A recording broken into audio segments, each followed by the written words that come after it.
Bama gang. Because we always hit the nail on the head. So check this out. My Miami Hurricane fans, my Florida State Seminoles, and my Florida Gator fans. Listen. This week has been hectic.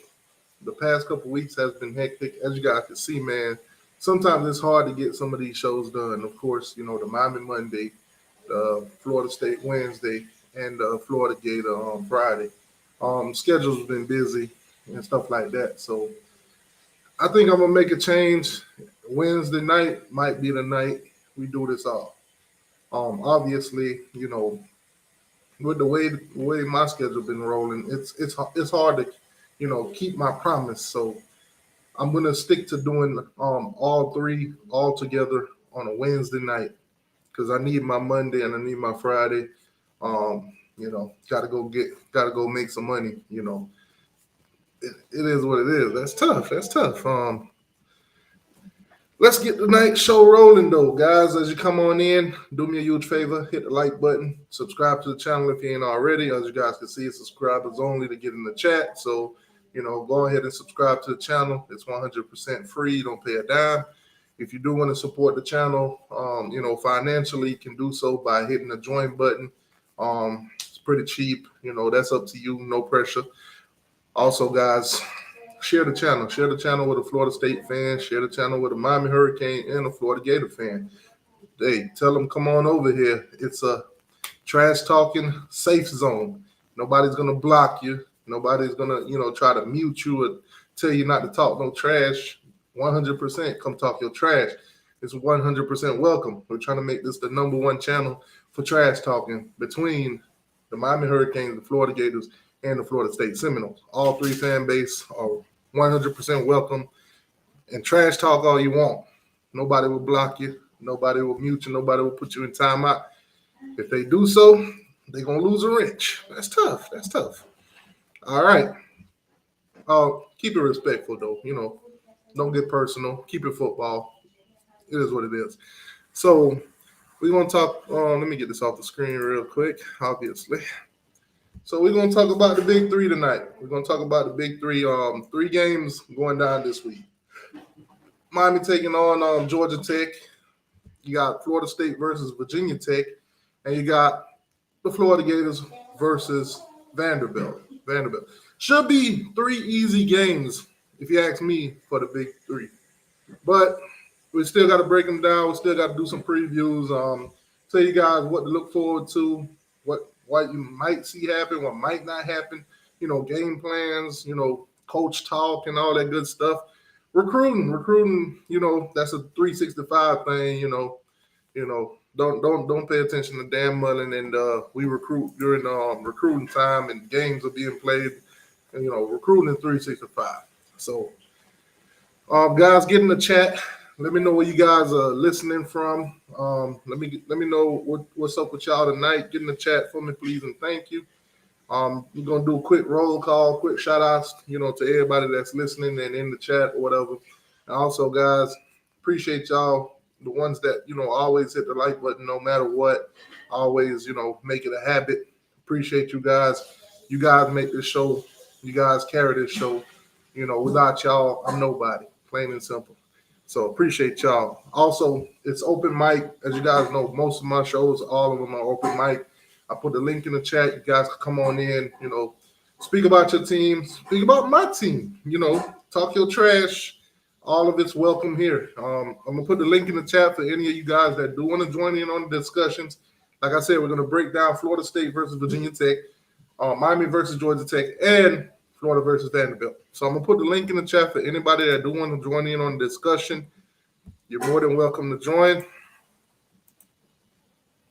So the link right now, I'm putting it in the chat for any Miami Hurricane, Florida Gator, or Florida State Seminole, or any fan of any college football team. But the subject at hand is those three teams and those opponents that they played this week.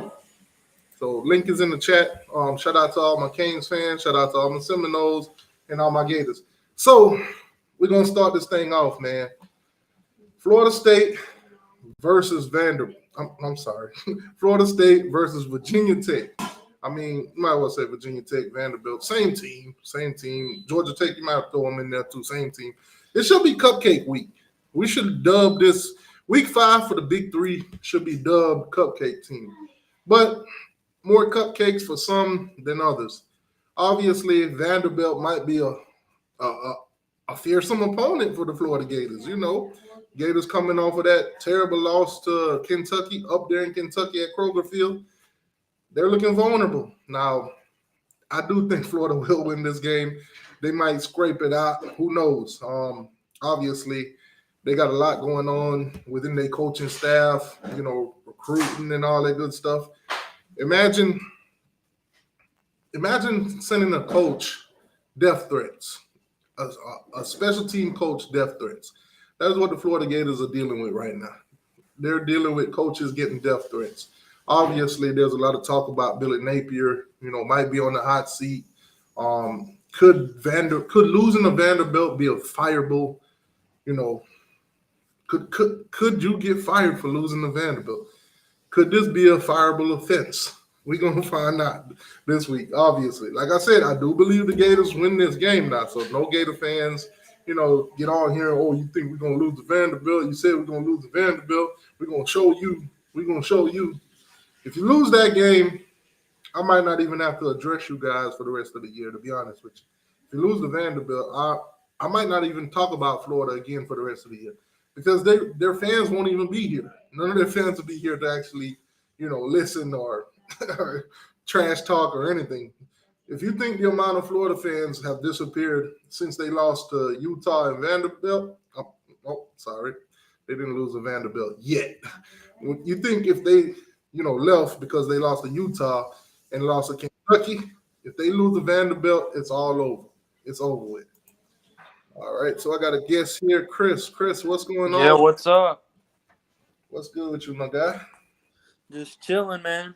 All right, who's your team, my guy? Who's your team? Canes all day. Okay. All right. Hold on, let me switch this.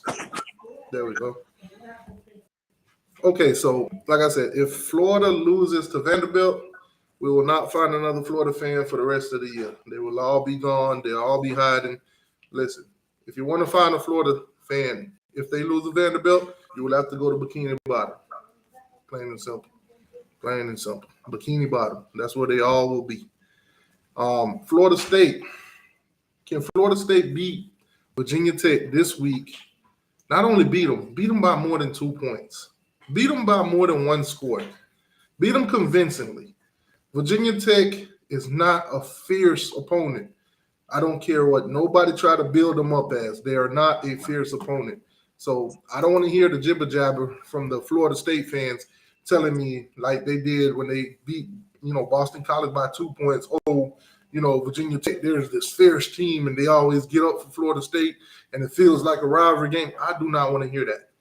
You guys in Virginia Tech, you're not rivals. You barely played each other.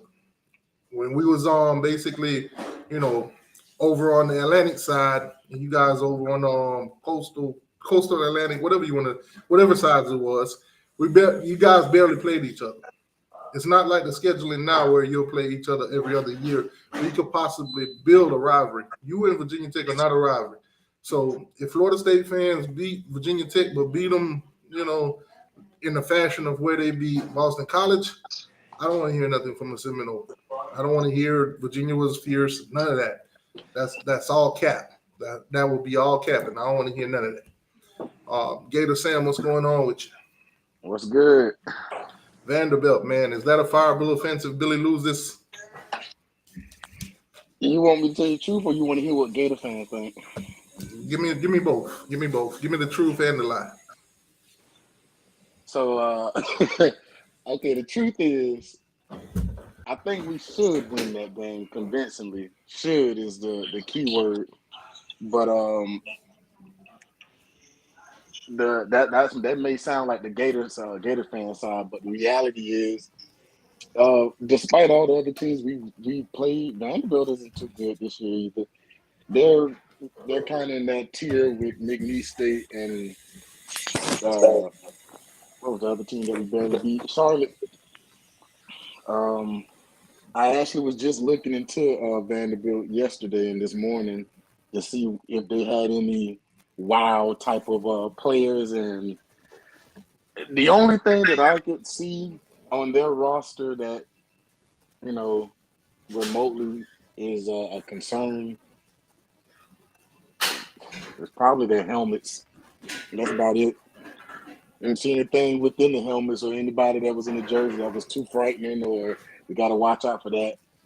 They're not really well coached, but neither is Florida at the moment. They're not that physical. Neither is Florida at the moment. And to be honest with you, looking at how they play football in the last 3 or 4 games they played, even that win over Hawaii, it wasn't really like they just came out the doors just beating them. It was more like Hawaii beat themselves and they kind of capitalized on it. So I think this should be a pretty good game for Florida to bounce back to 4-2. We ain't gonna skip ahead to next week and all that. We'll stick to just Vanderbilt, but I think they bounce back and they win in the swamp. Now you do take them on at 4 p.m. That game will be on, I think, SEC Network. Yes, correct. I think so. Okay, so Florida will take on Vanderbilt on SEC Network. Florida State, they'll take on Virginia Tech at 3:30 on ABC. So that game will be televised for those of you guys, that, got your local channels, your antenna, your bunny ears, or whatever. You get that channel 100% free. So no excuse for anybody to not watch, Florida State versus Virginia Tech. And of course, if you're one of the fans, kind of like me, that be looking for games sometime, you can stroll through YouTube. They're always on there too. Yeah, until they get demonetized or something like. Yeah, until they shut them down, and then you just go in there and search it again and find another one. Yeah, that's what I did, and I'm gonna be honest with you, that happened to me this past week, and I want you to know I'm glad that it did, because when I got a hold of the Florida game, I was like, this ain't the ass whooping I was trying to see. I'm being honest. I was like, hold on, maybe this a different Florida and a different this Florida, Central Catholic or something versus Kentucky Western Central. I don't know, but this couldn't have been the Gators. But yeah, I was watching it on YouTube a couple of times. It did get shut down, but I just kept going from different ones to different ones, page to page. Yeah, just watch the whole game that way. Because I haven't subscribed to cable or satellite or any of that stuff for about 7 years now. Because all this stuff is pretty much streamed and free. Yeah, you sound like me. I don't even have cable, if I'm being honest with you. I don't either. Everything Wi-Fi based. Roku got everything. Hulu, Netflix, I got all of that. So I got a Fire Stick. I got 3 of those. One in every room. So we on the same level. So you don't really necessarily need cable, And hell, then I got another app on my phone too that gives you all the links to the games. Right. ESPN ain't really a good app to even do anything. I was dumb enough. Let me put it out there. If you guys are looking for like an app for your iPhone, I'm not sure if it's on Samsung, but if you're looking for an app for your iPhone, it's called Dofu Sports. It's basically I know it has pro football, NFL games, links to those games. It's 100% free. You can watch it on your phone. NBA games, baseball games, college football games. Those are the main sports that they do have on there. They have all the links. You know how you go online, you're looking for links to watch the game for free when you don't have to sign up for nothing. You don't have to put your emails and no kind of information at all. Dofu Sports. Dofu Sports. That's a great app to download onto your iPhones. Like I said, I'm not sure if it's on Samsung, but I just put it in the chat for you guys. Dofu Sports, that's a great app to use to watch professional games and all that. College football too. They're more than likely they'll have all the games that you want to watch. Somebody in the chat said Vanderbilt scored 28 on Kentucky. Hey, you're right. You're definitely right. I'm not. Hey, that's why I said this is one of those. This ain't one of the games I got to watch out for. But now, B Bean is a Florida Gator fan. Yeah, I know. I wasn't saying that as in a negative way. I was saying he's right. For Vandy did put up 28 points, but the way I look at situations like that, honestly, with any team, everybody play everybody different. How Kentucky played Florida, I promise you they will not play Georgia that way. I promise you that. I promise you that. Just like how Florida played Tennessee, they won't play other teams that hard. It is just college football. It happens every week. All right, so let me pull up this Florida State, not Florida State, this Florida game, so we can get into this the bread and butter of both teams. Obviously, never thought that I'd be previewing the game for Vanderbilt, but nonetheless, you know, that is Hey, one come of on now. that is Come one on of now. Florida's most fierce opponents. Hey, one of Billy Napier's most fierce opponents. All right, let me go ahead and pull this screen up.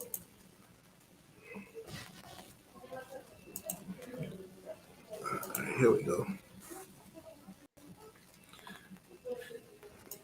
So, basically, this game go down like I said at 4 p.m. SEC Network. You guys can see on the screen. As a matter of fact, I'll go a little bit further and make it a little bit bigger, make it at 150%. All right. So obviously now Florida got a huge percentage wise prediction from the matchup predictor. Basically, Florida is an 88% chance to win this game. Vanderbilt is looking at almost 12%. Comparing quarterbacks, their numbers are similar, but except for the interception and touchdown, it's kind of flip flop a little bit. So you got what's his name here? AJ Swan, 90, 93 out of 173 passes for 1,290 yards. Absolutely terrible. Terrible numbers. Terrible completion percentage, everything. He's almost like at 50%, just a little bit over 50%. Right. Now you got 11 touchdowns and 7 interceptions. Terrible numbers, Hey, guys. wait, Terrible wait, ratio. pause right there. Them 11 touchdowns came against Hawaii. Wow, Just that's tough. saying, 5 or 6 of those touchdowns came against Hawaii. I think, if I'm not mistaken, they beat Hawaii like 60 something to like 20 or 12 or something like that. They look pretty good against Hawaii, to say the least. All right, so now looking at Grant Mertz numbers. Now these numbers miscued. 110 out of 139, 1,220 yards, 6 touchdowns, and 2 interceptions. This could be very misconstrued. I'm telling you now. If you look at the last game, Graham Mertz was 20 out of 25. That's 80%. He was 80% completion rate. I think he threw for like 200 and something yards in that game. But if you look at the passes that was made, how deep they were, how many yards and everything like that, most of them are dinks and dunks. Those you're gonna have high percentage. So if you're a person that don't watch the game and you see these, you're gonna be like, man, these numbers are great. Graham Mertz must have had the time of his life. And then you look at the others on the other side of the field where your guy only threw for like 80 yards that game. Larry. So obviously, Graham Mertz, you might have thought he had a great game, but really, it wasn't. It really wasn't. It's a gift and a curse. Okay, so dinks and dunks, your wide receivers are getting yak. You need that. But at the same time, when you watch a quarterback go deep and he can't connect, because let's be honest, the Gators had plenty of opportunities to bust this score wide open. There was wide open passes that was overthrown. You said So 2 touchdown potential plays that just were a few overthrown. feet too wide. Yes. Yes. One to Ricky So Pearsall and the other I, one, yeah.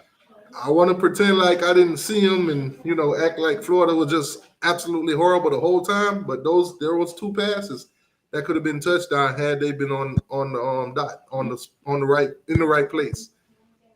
Just overthrew his receivers. Florida was wide open in those passes. I got to give them that much, at least that much. But the run defense, is questionable.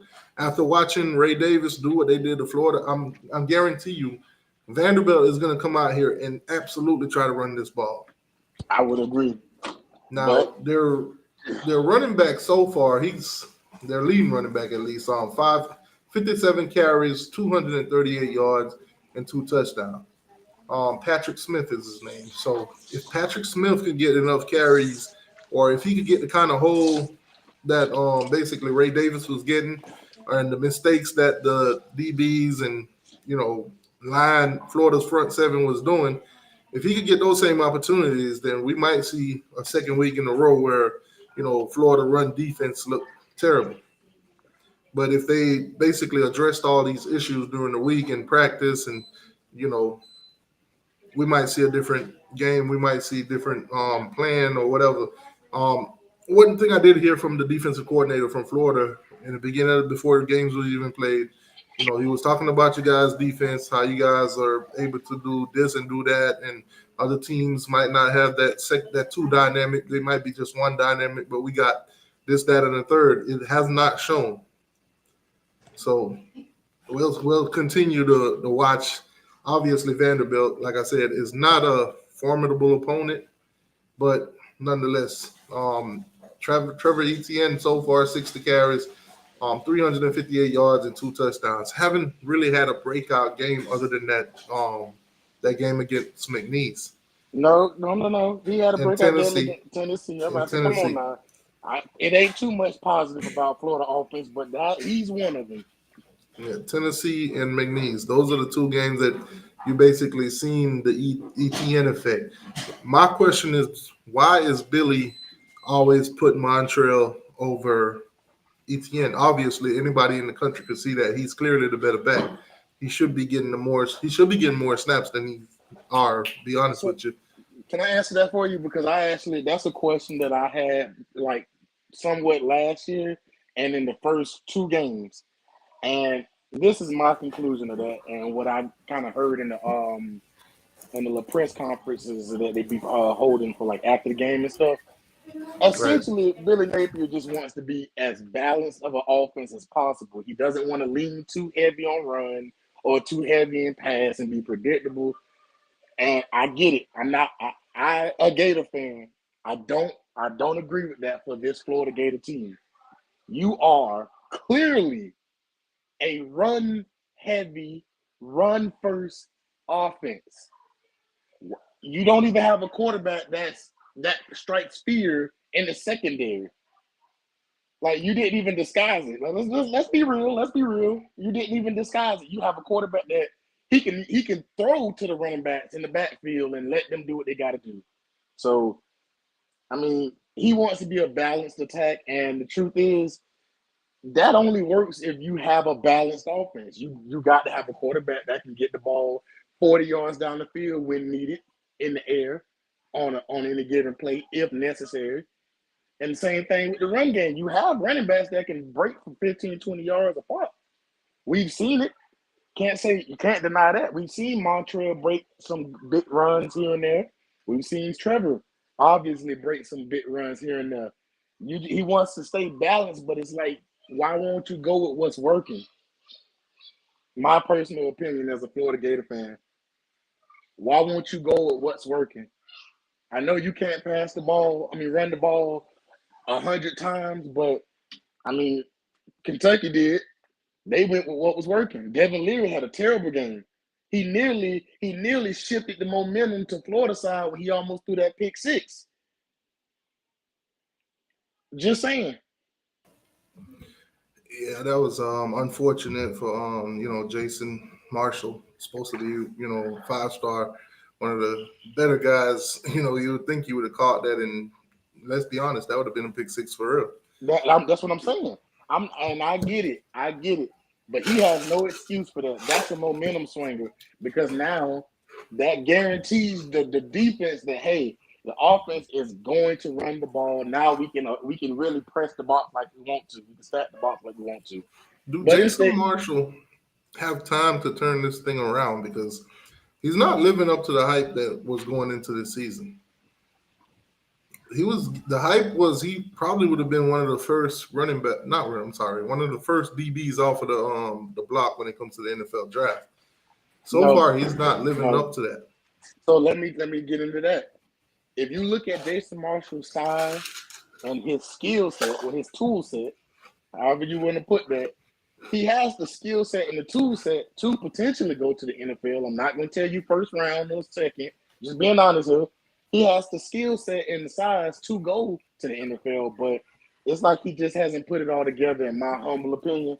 Again, my word ain't one all be all. It's just my opinion from what I've seen on when he's on the field. Can he be a good player? Possibly. Has he been a great player for Florida? Not really. If anything, he's held us back a little bit in some situations because look what happened when we put him on the field and he gets in a situation to prove himself. That, like you just said, I'm not blaming that game on him. No. That pick six that you dropped could have swung the whole game around, the momentum of the game around. You get that pick six, it might not have been a 75-yard run after that penalty because we punted them and you know what I'm saying? There's all kind of stuff that could have happened. A lot of things coulda, shoulda, woulda, but you get into Jason Marshall, I don't really think I'm not saying he's bad. I don't think he play like he's not developed. All right, so let's shift away from Jason Marshall. Let's talk about Billy Napier, the headmaster. I've seen plenty of frustrations in coaches. I've seen plenty of losses. Coaches don't really want to address the media basically after losses. It's always the tough questions. It's always, head scratchers, things that you can't really explain, but you have to sit there and try. And you might not even have the time enough to actually, reflect back on the game as a coach yourself to see what really was your issues. Billy got into the press conference this week on Monday, and it seems like some of these media guys just basically grew two balls overnight because they was asking the questions that frustrated Billy. Asking about how tough Vanderbilt is, and Vanderbilt, gave them problems last year. Billy basically said, "No, that was 2000. We're in 2023."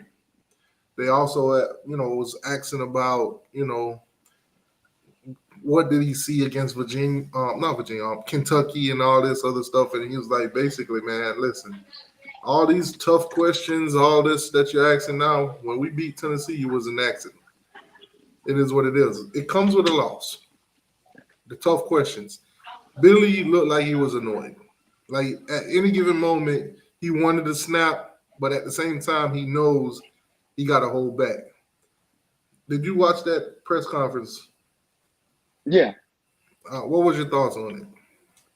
A few things. I ain't gonna say. I'll be honest with you. I kind of was glad to see Billy Napier mad. I'm gonna be honest with you. I was kind of glad to see him mad because, for whatever reason, and I think I can speak for the people who actually watch those little press conference, the post game interviews and stuff. For Florida, at least, fuck them interviewers, because they sometimes they do that. They really do that. When we winning, that's like the whole Gator fan base. When we're winning, it's no questions about nothing. Even we could have won by 30, but the way we won was very sloppy. The fan base and the press conference, they're not gonna mention none of that. But the moment we lose, it's like a girlfriend that keep tabs on you. Soon as you lose, they bring up the stuff that you did when you was winning against other teams previous weeks. They did this to us last year. When we beat Utah. Oh, Heisman candidate Anthony Richardson. This offense is explosive. Defense is, we're gonna flip the page. Next week, lost to Tennessee. Week after that, lost to Kentucky. Oh, what's going on with Anthony Richardson? Trash. Y'all trash. All this crazy stuff. Offense can't block. He's not developed. What I heard this week, I think it was from. I can't pinpoint. I can't pinpoint whether it was my offensive coordinator or my defensive coordinator. I know one of them said it. He basically told the guys, "Listen, lock in. Don't fall for the press and all that. Don't fall into the media. Lock in football, because those same guys that's out there praising you right now, the moment you mess up, they're the same ones that are going to be dogging you. Yes, yes. And it's like, I can't say every fan base is like that, but Florida, it is truly like that. I'm not one of those fans that be like that. I get it. But that, I don't know if it's just how the culture was set up for Florida, or if Florida fans just expect so much from not watching the games, just seeing the Florida logo go against other logos out there. Because a lot of Florida, you'll be surprised. A lot of Gator fans and other, Florida State Miami fans out there don't actually watch the games. They only follow the score. They only follow when you win or lose, and they don't really know what's going on. That's why I tell a lot of people, like, don't just follow the numbers and this, that, and the third, because the numbers can be misleading. If you don't watch the game, you would think right. a team was doing this, a team was doing that. Look at Devin Leary's number against Florida. Obviously, low, looks bad, but he didn't really have to throw the ball. Yeah, exactly. If you didn't, the running game literally was, tearing Florida apart. So he didn't have to throw the ball too many times. I'm gonna tell you how I know what Florida is getting ready to win or lose, because ironically enough, Billy Napier in the interview or whatever that they do before the game, he always, if you can go back and listen to the last 3 or 4 games. He does this every game. Well, before the game day, he does this. He'll tell the press, we had a bad week of practice. There are going to be growing pains. That's how I know when Florida's going to win a game or not. And I'm not lying to you. Before we lined up with Kentucky, he said it. I wasn't too happy with Florida's with our practices this week. He said that he didn't go too explicit into the details. At least I didn't see I didn't hear him go too explicit in the details, because after I heard that, they kind of jumped to everything else. But when he said that, I knew we was going to get our ass whooped. I knew it. I knew it right then and there. And I ain't gonna lie, that 34 to 14 or 17 score that you said, that rung in my head, and I was like, that motherfucker might be right. 31 to 17. I'm just being honest with you. I gave y'all more points than y'all deserved. It would have been more points if we would have caught that pick and took it to the house, but that's neither here nor there. We're not even gonna get into that. But that's why I told people, like, before we got off that live, I'm like, my score prediction is 31 to 17, Kentucky. I'm not joking. I'm dead serious. Yeah, I like I said, but Billy, if you want me to be real with you, and a lot of people, if I'm wrong, somebody show me that I'm wrong, because I watched all of Florida, everything, all of that. I'm telling you, the Utah game, before the game, like 30 minutes before the game, when they was talking to him, he said, he stood right up there in that goddamn press conference and said, there are going to be growing pains this game. There are a lot of young faces, a lot of new guys. They're going to be growing pains. Translation, we finna get our ass whooped, but we're going to try and make it look respectable and not beat ourselves up in the process. Only half of that happened. My bad, all of that happened except for not make ourselves look stupid. We beat ourselves that game, and they beat our ass too. All right, so let's do some comparisons here. Obviously, the last 5 games Florida played, they're 3-2. Vanderbilt has played 6 games so far, and they're 2-4. So they won their first 2, and then they lost their last 4 games. So basically, we're going to look at the last couple games, the last 4 games that they played. We're also going to do some comparisons with Florida. So obviously, Florida, the games that Florida has won, let's take McNeese, let's take McNeese for what they are, a cupcake. They put up damn near 50 on them. Right. Tennessee, they beat 29, so almost 30 points there. And then a whopping 22 with 5 field goals against, Charlotte. And obviously, they only put up 14 points against Kentucky. So based on those last 4 games, and if you want to throw, Utah in there, they only put up 11 points. So you could say as an offense, they're not really putting up more than 30 on anybody. They're barely averaging about 25 if you want to take McNeese out of the picture or whatever. Let's take McNeese State out the equation because truth be told, that was obviously a gimme game. Clearly, let's be honest. Let's call it spade a spade. Let's take the McNeese State game out. So Utah, you have 11 points. Tennessee, you got 29. Charlotte, you got 22, and then Kentucky only had 14. So you're barely cracking around 20 something. Yeah. Yeah. So that's pretty much what your offense is putting up, and you do have three Power 5 opponents to average that into. If you want to take Charlotte out of the equation, you can too. So based on that and the points that you guys are putting up, and I don't think you guys are going to have this big jump in offense. Obviously, I do believe you could put up way more points on a Vanderbilt than you can on a Tennessee or Kentucky or even a Utah. So if I was going to base this game based on what I've seen from you guys so far and the style of play that you do have, you're not going to put up too much points through the air. Most of your bread and butter is running the ball with ETN or Johnson, and every now and then you'll get a good catch out of Ricky Pearsall. I know the name spelled. It's that C. It's that C in there. I know. It's Ricky Pearsall. I'm just going. I was just gonna call him Boy Shorts Ricky, but that's tough. You gotta give him some credit now. He may be on Florida Gators on the struggling offense, but he's earned it. He pushed his own weight out there now. Those catches that you're seeing him doing, he does that on a consistent basis. Win, lose, or draw, he does catch the ball pretty well. Like he's arguably a third or fourth round receiver this year in the draft.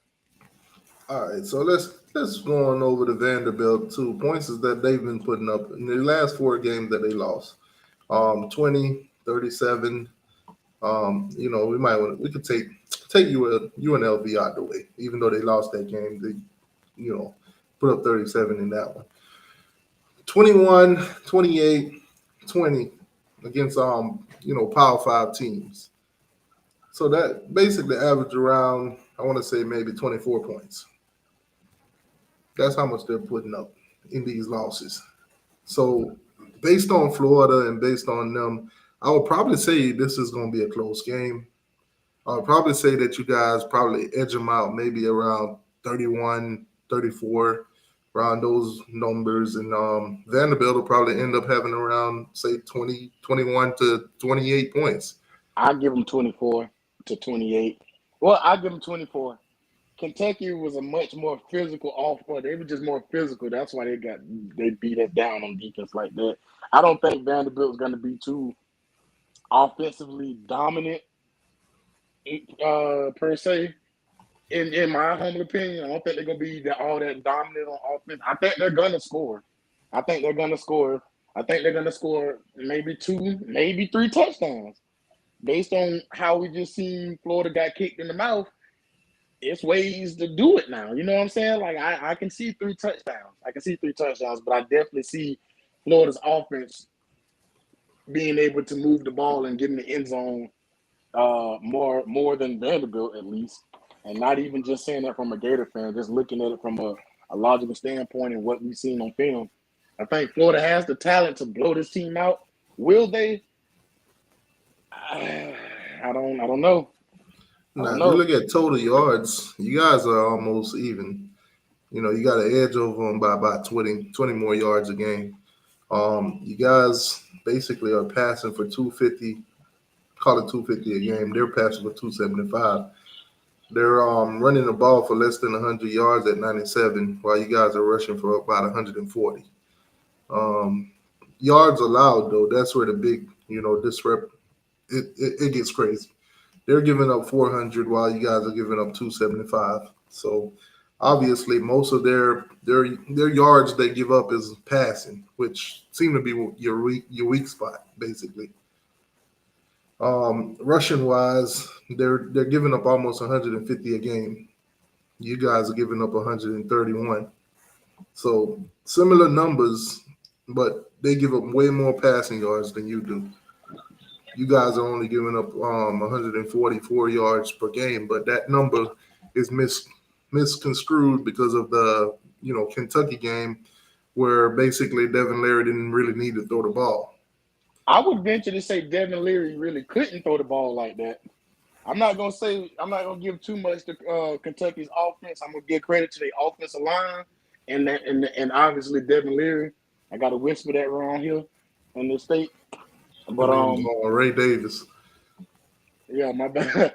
I had to say that name to cover up for that.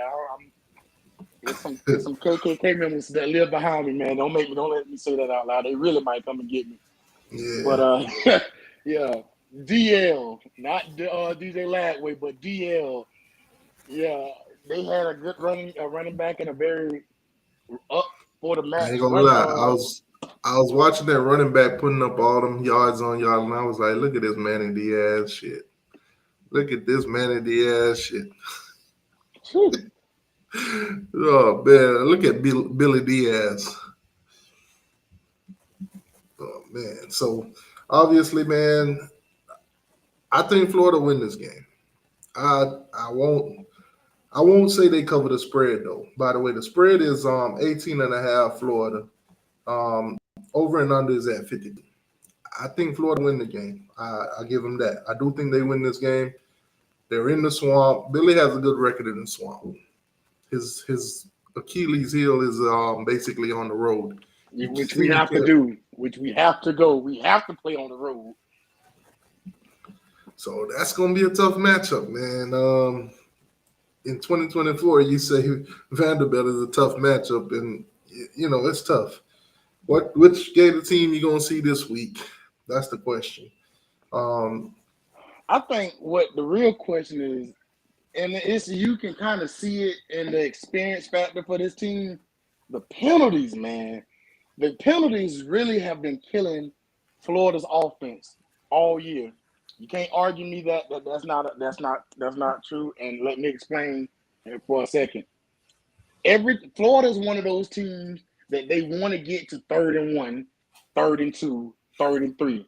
They're okay with that. They're confident in their offense to be able to get 3 or 4 yards. As you said earlier, and we said this before, Florida's going to dink and dunk and get a couple yards here, a couple yards there, up and down the field. 3 or 4 yards is more than enough than what Florida wants. Every time we get to 31 critical situations, somebody jump off sides. Well, false start. Now I went from 3rd and 1 to 3rd and 6. The whole play now is completely out of the window because you might have had Ricky Pearsall open for that 3-yard slant, but now that 5-6 yard slant, he's gonna get killed. You can't run that now. Now you gotta pretend like you want to throw the ball up the field, only for you to run a screen that was already predicted. You know what I'm saying? Like it's not just that Florida just can't do anything on offense. Small stuff that they can fix, like penalties. Penalties have lost us more games than people want to give credit to, other than being a Florida Gator. Just saying. Special teams, I don't even know who the hell to coach for that. Because we don't have special team issues every single week so far this season. Special teams issues against Utah, 2 people with the same number. Special teams issue Kentucky, jumping over the goddamn wing. Why are Florida fans threatening Coach Couch? That's my question. Special teams coach. What's up? What's going on, y'all? I'm sorry, I had my mic muted. I was trying to get my daughter ready for bed. Man, same here. I'm about to mute mine too, buddy. But I'm listening, though. Brother, I don't know why. T2Y, I don't know why, Sam. I don't know why they are threatening this man. It's just not like you. Like I was listening to what you were saying, man. It's like only thing they do is watch the logos. They're not following the whole mechanics. They just want to see the glitz and glamour, but they don't know the grind. You gotta watch everything. But when it's something don't go your way, and this is our fan base too. I'm gonna say this about Florida fans. It's just crazy. When Mario came in here, Mario told us straight up, this is a rebuild. We're going to work. We're going to work. This is a rebuild. We knew it was a rebuild. When he came out 5-7 and we lost those games, a lot of fans reacted, overreacted, but they misplaced the rebuild part of the conversation. So now, all of a sudden, last season when Billy ended the season the way he did, he finally told the fans like, "Yo, this is a rebuild." The fans didn't get the memo from the beginning. He didn't lay that foundation clear. So now going into a rebuild, fans don't realize that, okay, this is Billy's second year, but it's a rebuild. He's literally, bringing in top recruits. You got to give him credit for something. He's bringing in top recruits. Blue chip ratio is off the charts. Number 3 class in the country right now, if he could hold them together. So he's doing the right things off the field. It's the on the field headaches that he got to deal with. Now, let's bring into the conversation Florida State. Mike Norvell, first year, 3-6, terrible. Miami beat them 52-10, which, Florida State fans want to pretend like that never happened. 52-10. Right. 3-6 Mafia. That was the year of 3-6 Mafia from Mike Norvell. All the fans go nuts. So he comes out the next season and lose to an FCS school in Jacksonville State. Oh my God, fire this guy. Get him out here. Why did we get rid of Really Tagger for this dude? He's not going to ever win at Florida State. We made a mistake. Let's start over right now. Burn the place down and rebuild it. Florida State comes out last year, win 10 games, didn't beat any ranked opponents. So now that's the obstacle. Okay, can we go into this year and, build this thing up off of that? Obviously, Mike Norvell isn't the greatest recruiter in the state of Florida or in the country. So he utilizes the transfer portal to build a team and get plug-and-play players. And it's been working pretty well for them. Right now, by the skin of their teeth, they are 4-0, but nonetheless, they are 4-0. Mm-hmm. And they're getting national look. Everybody's, putting them in their prediction for the playoffs and the ACC championships and everything like that. But in year 1, in year 2, they wanted this man gone. 3-6, 5-7, 2 losing seasons. They wanted this man out of here. The patience isn't there. So I think in order for Billy to, win back that fan base, he's basically going to have to speed up some of this, process by hitting the transfer portal. He's going to have to do something. He don't get the chance to do it the traditional way. The way college football is going now, he can't do it the traditional way. He can still recruit the way that he wants, because the recruiting, that's a bonus. Like you said, you got to give him something. Like Dan Mullen ain't getting no top 5 class. You know what I'm saying? That's not happening. And one thing I could tell you about high school recruiting, when you start losing games, it makes it a lot easier for other coaches, especially if they're winning, especially if let's just say they're recruiting a defensive player that you already got committed. If their defense is looking pretty good and dominant, especially over yours, it's a lot easier for them to flip your guys. So you got to win games and you got to prove that, you can develop guys and show them on the field product that you have developed. And right now for Florida, it's hard to say. Well, first off, wait a minute. Let me piggyback off of something that you said earlier. I was on mute.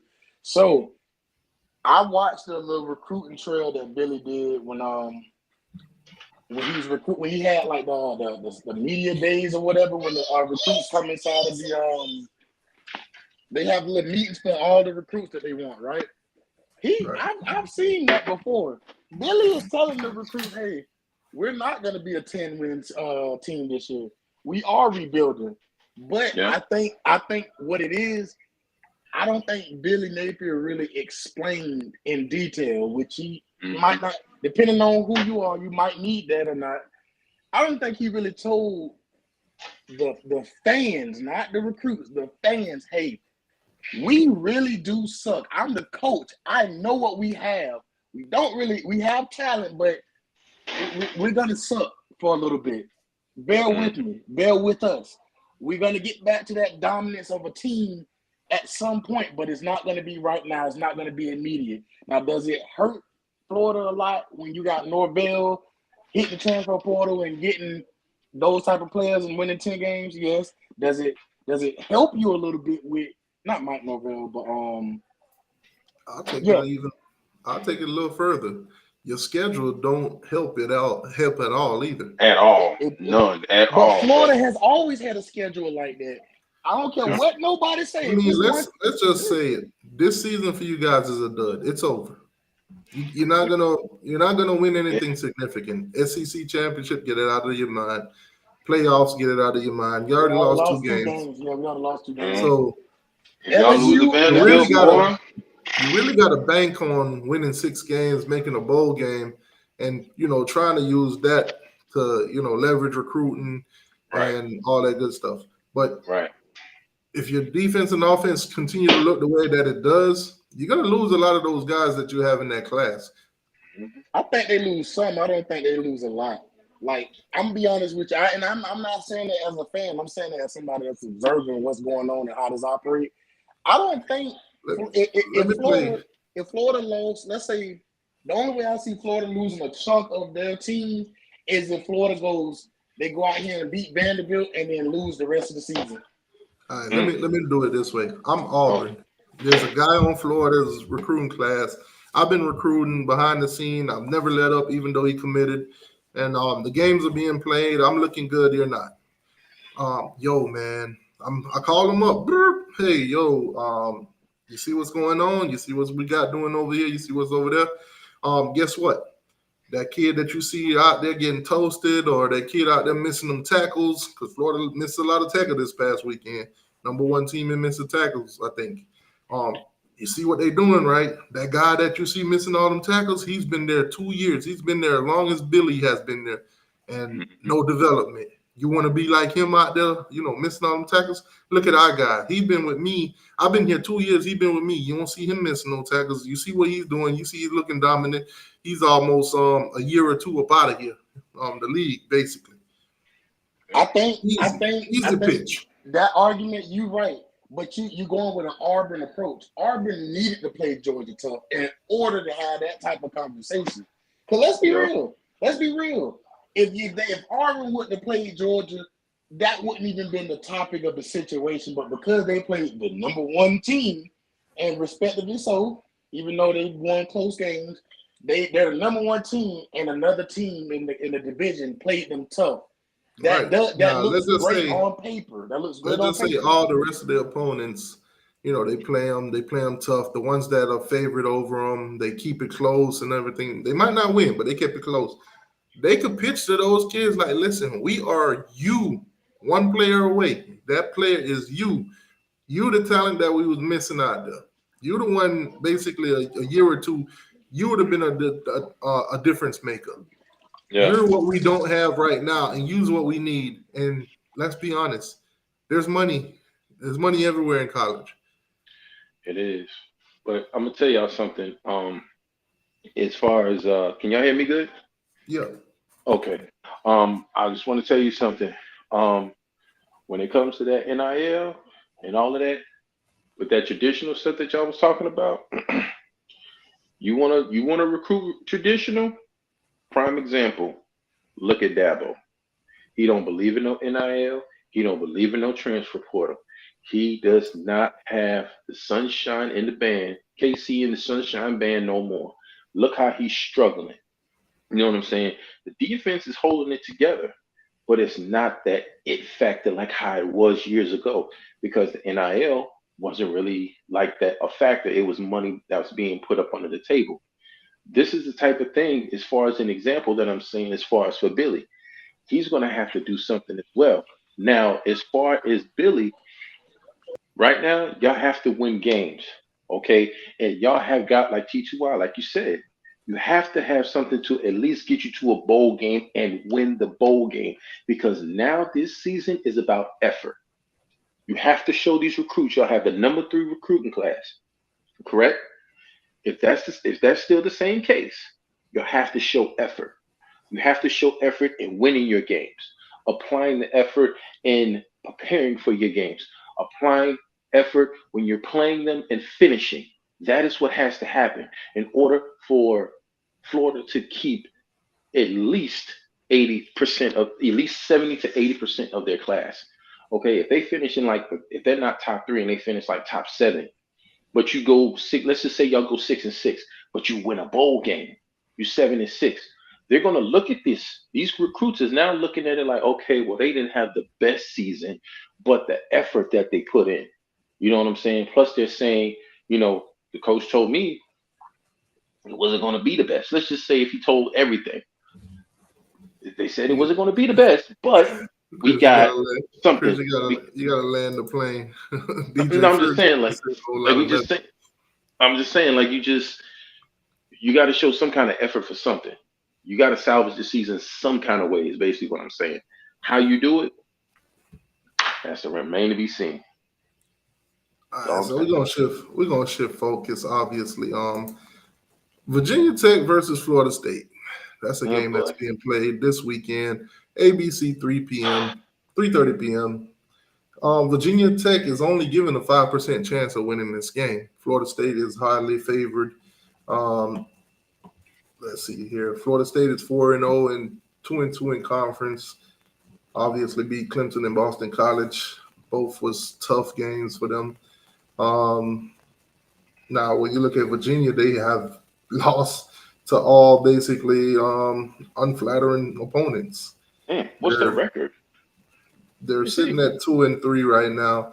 They beat Oh, Old Dominion and they beat Pitt, but okay. they lost to Purdue, Rutgers, and Marshall by a whopping. Rutgers. I say Cakewalk. they're averaging about 16 points during that game during those 3 losses. Mm. That's gonna be a So cakewalk. Uh, so obviously Florida State is basically supposed to win this game, plain and simple. This is a home game for them. A lot of recruits will be at the game. Florida State is a yeah. 23 and a half point favorite. The last show I did, I think it was Corey or Ken, or I'm not quite sure, was it Jakeem? I was telling these guys that Florida State was going to be, favored in this game by 20 something. Didn't know exactly what it would be, but it's 23 and a half right now. I think the guys were saying it would probably be around 17, 18. No, it's 24 basically. You got to beat them by 24 to cover the spread. Honestly, the last 2 games that I did see from Florida State, I wouldn't pick them to cover a spread. This is one of those games that I probably would stay away from. Hmm. Now, obviously, Saturday come, the game's got to get played, and it could go either way. Florida State can absolutely go out there and blow these guys out, blow the spread out the water, drop 50, 60 on them. And it's like, oh, snap, where was this the last 2 weeks ago? And, bipolar team, basically. From what I'm hearing, and this is from Mike Norvell, and their interviews and everything. Apparently, whatever this sickness is that came down in Tallahassee, they're over it. They're back to going to play Florida State football per se. So we're going to see this weekend what exactly is Florida State football in 2023. So Um, basically, so they're not over the sickness yet. Then, if they're that's over what. the sickness according to them. So Yeah. I guess the past 2 weeks was sickness games for them. Players wasn't 100%. So this week we'll see what that means when Florida State is at 100%. They better handle their business. I know that much. Because if they don't, boy, Man, it's gonna be a cakewalk, man. you It know. must be So, another Seminole. Like I can smell it but in see, a there. lot of people was talking about that That being part. it being a cakewalk with not just saying with Boston College. Y'all supposed to handle your business and y'all didn't. You can't Not overlook a, nobody. A W's a W, bro. Yep. not an And over and Again, under in this you game. see Georgia, Bulldogs. They haven't blown out nobody, but a W is a W. As long as you make it to I think the it's how big they league, the won. W's a It's how they W. winning. It's how they're winning. It's how they Y'all, won. That's Like the thing. That's what what I'm do saying. points? What do blowouts got to do with? it's not Like about the as long as you get blowout. the Like when W, they play, I give you an example. it They ain't, it play ain't It's even the about all. the ranking. effort. Okay, what I want to say is college football, y'all got to get this out of your head.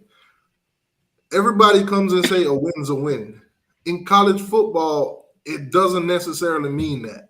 Like you got the Exactly. style points You matter. Man. Florida State is a perfect example.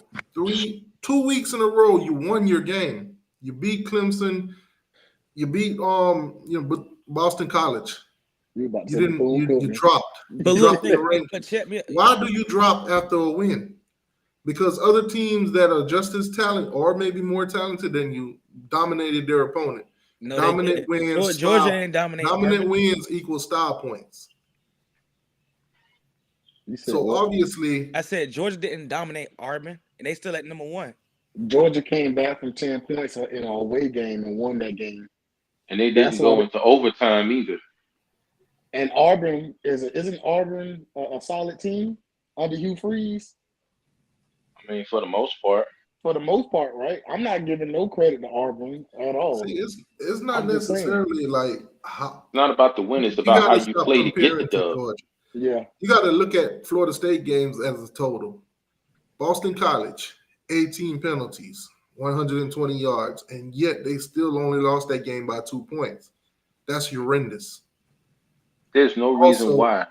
Oh, go ahead. Also, you got the Clemson game where you guys didn't necessarily beat them in a fashion to where all questions was answered.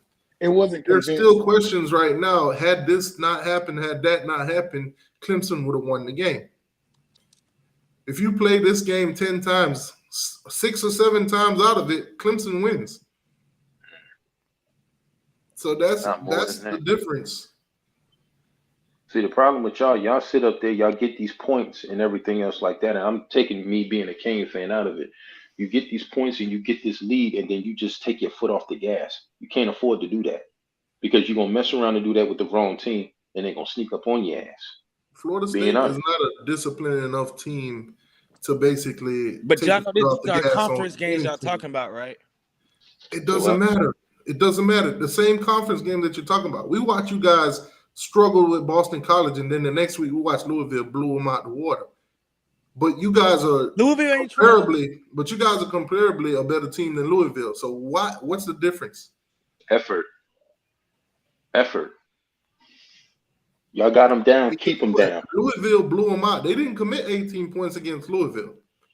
18 penalties. So imagine had they committed 18 penalties. Louisville would have blown And them they out. also was at home though. They also was at home though. That doesn't matter. That don't matter. It's effort, Man, bro. it's It don't confidence. matter. What you talking Northern about? Home? Illinois went into their That's home confidence and level. beat What are you them. talking about? At home, that's They confidence paid level. Northern Illinois to They come comfortable into there. Boston College and They beat got them. more fans. They got all their fans there. They comfortable there.